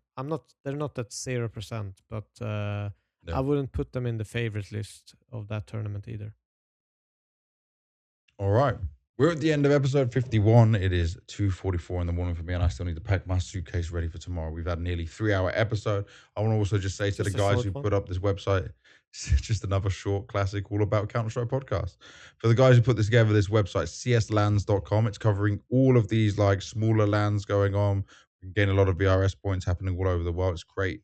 Very useful information to keep track of all of this stuff. It's not covering the big events, it's just covering these ones. And it's super helpful to shout out to them guys one time. Yeah, no more events for me for a little while. Baby's on the way. Podcast will still be rolling. Streams will be rolling over on twitch.tv/banks. So come say hi, come join. Me and Devilwalk might play some CS as well, depending on when the baby comes and how long I have to wait. DW, any final words? Tough one. Keep watching. I will go and rest. That's all my mind right now. I'm still a little bit sick. A tough one.